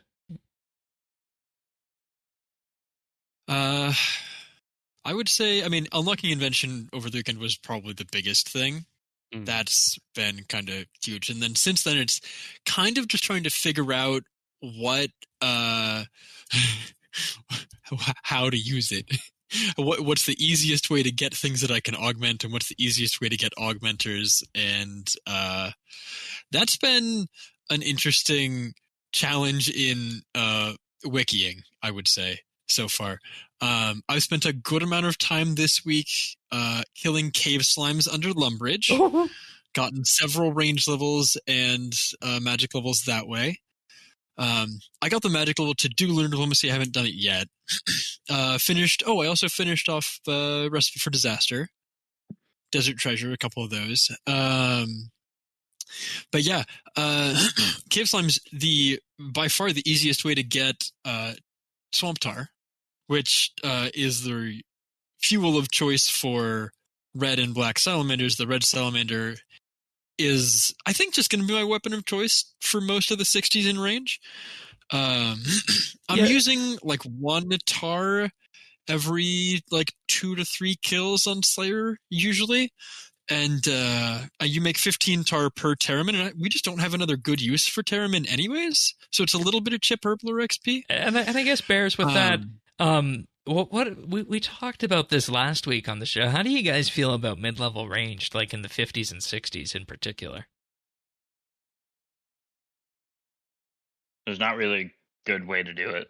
Okay, so that was our assessment last week too. Fair enough. I've seen people talking about red chins in the abyss in the southeast corner of the like main abyss area, which is what I will do once I get to that level. Yeah, but you have to hunt your own chins, or you have to get a breeding pair of them from. Yeah, if you have red chins. Yeah, my team has red. So that is maybe the way to do that then. Yeah.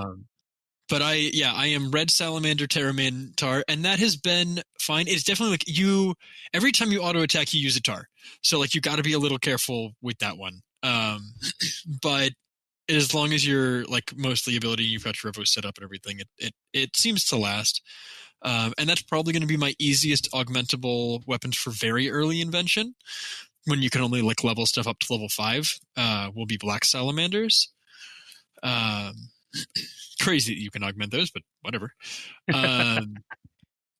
So that'll be Harlander tar for a couple hours basically to get that done. So that's also I'm kind of relying on Shane for that one so I think it's 69 hunter, so 66 or 64 with the boost. So not too bad.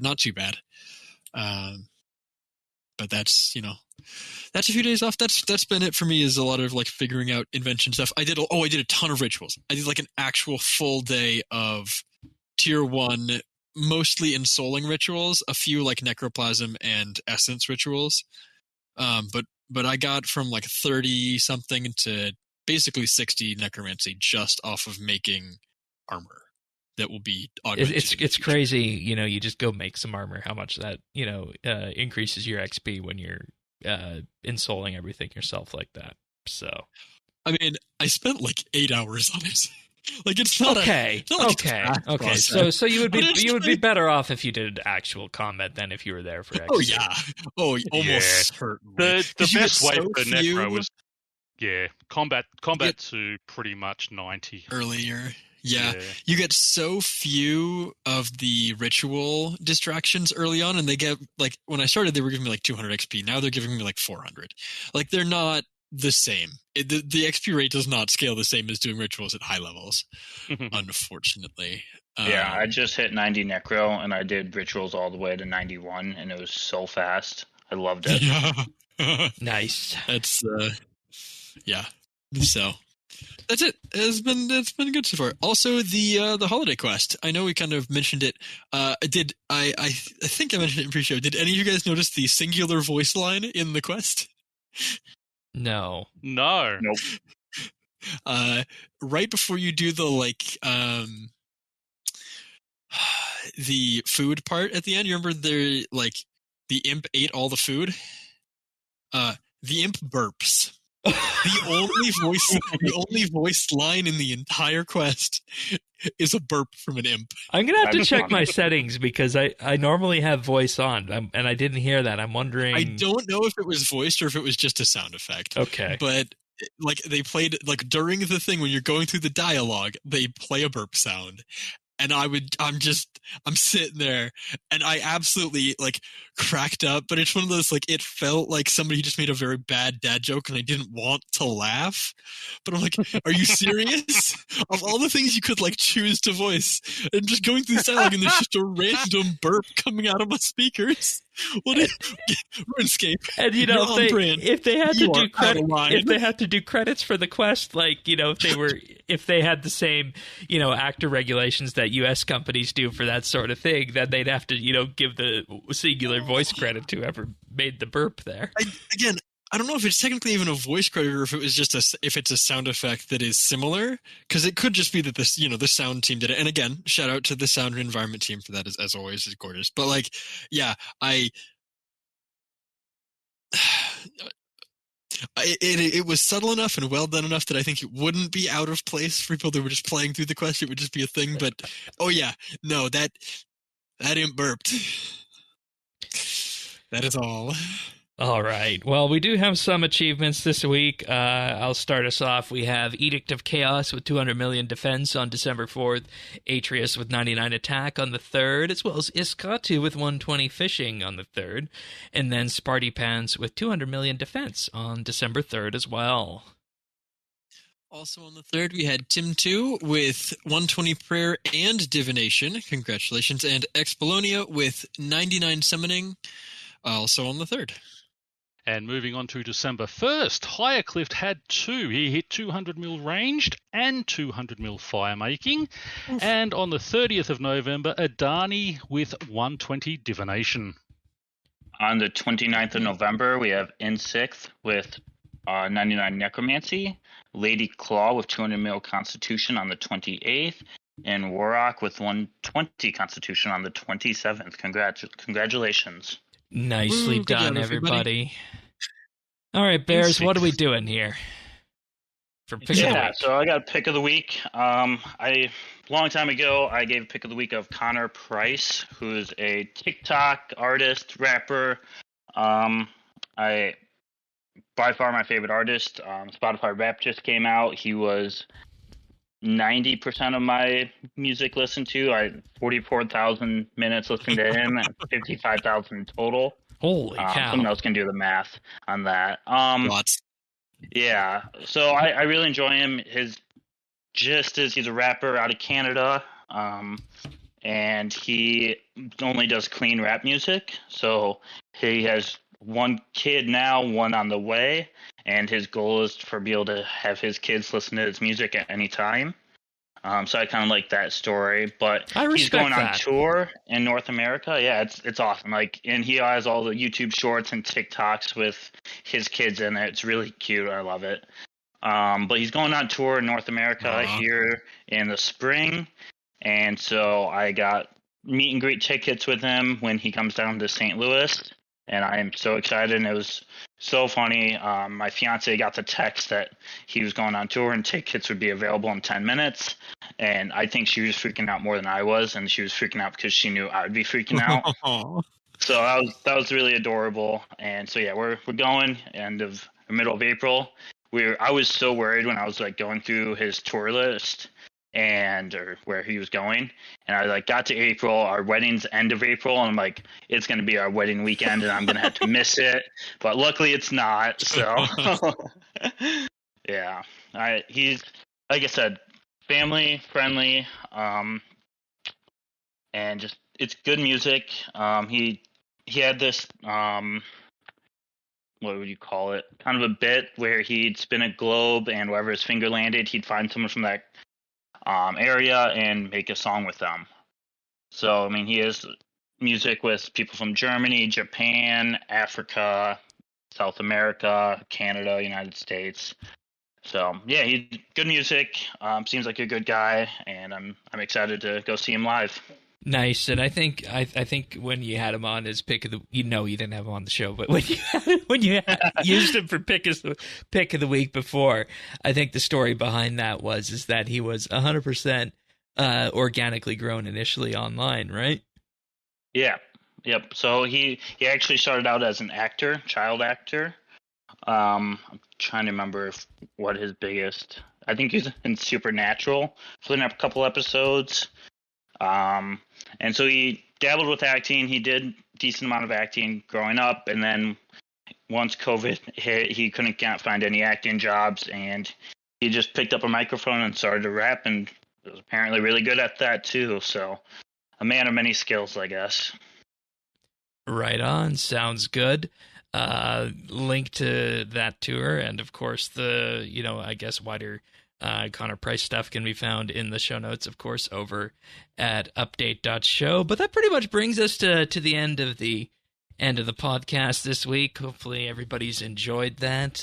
Bears, thanks for coming in and filling us in on what the Group Ironman has been for you so far. Yeah, of course. I've been looking forward to doing this. We just couldn't get our schedules to match up, so I'm glad it finally worked out. Level 167, I think your group is, aren't they? On the high scores? 180 something? 180 something. Yeah, I can look real quick. It's going quite well for you guys, I will say. Yes. With that. Top Yeah, 200, that's good. We were sitting around 200 for the last couple of weeks, and I don't know what happened. I'm guessing just a lot of teams, like, once you lose one player, you start losing levels. So, so I'm guessing that's what's happening. We just haven't had anyone turn out yet. The thing is, with the the first month, I think everyone would have bought a month membership, and I've been watching a few people down here complaining that a couple of members have dropped out and things. So I think you'll find over the next few weeks there'll be a few people sort of falling behind. Plus with the holidays and everything, yeah. Probably right. I know one of my teammates he's like in the 1900s for total level. He's going out of country for 3 weeks here soon. I'm like, this is my opportunity to catch up to him. Chance time. Always good to have a certain level of friendly competition amongst group members. Absolutely. There. And, we'll be sure to do this again as we get all the new content coming in, the woodcutting content, the new stuff, of course, coming in the new year as well. But thanks again, Bears, for being on the show. Yeah, thank you for having me. And, of course, we'll be back next week for 110 woodcutting, fletching, and now firemaking, so you can look forward to hearing about all that. But if you want to hear that as soon as it drops, the best way to get the show is to subscribe. Head on over to update.show/subscribe, and you can subscribe on your favorite podcast listening service. We're on Apple Podcasts, Spotify, Pocket Casts, Amazon, and, of course, YouTube as well, youtube.com/RSBANDB. But again, thanks to you, Pernasius and Thaxi, for also being here, and we'll send our warm wishes to Tanis as well for his get well soon, recovery. mate. So, with that being said, we'll see you guys next week for another episode of RSBANDB Update. See you then, everyone. Take care. Happy skating all. See ya.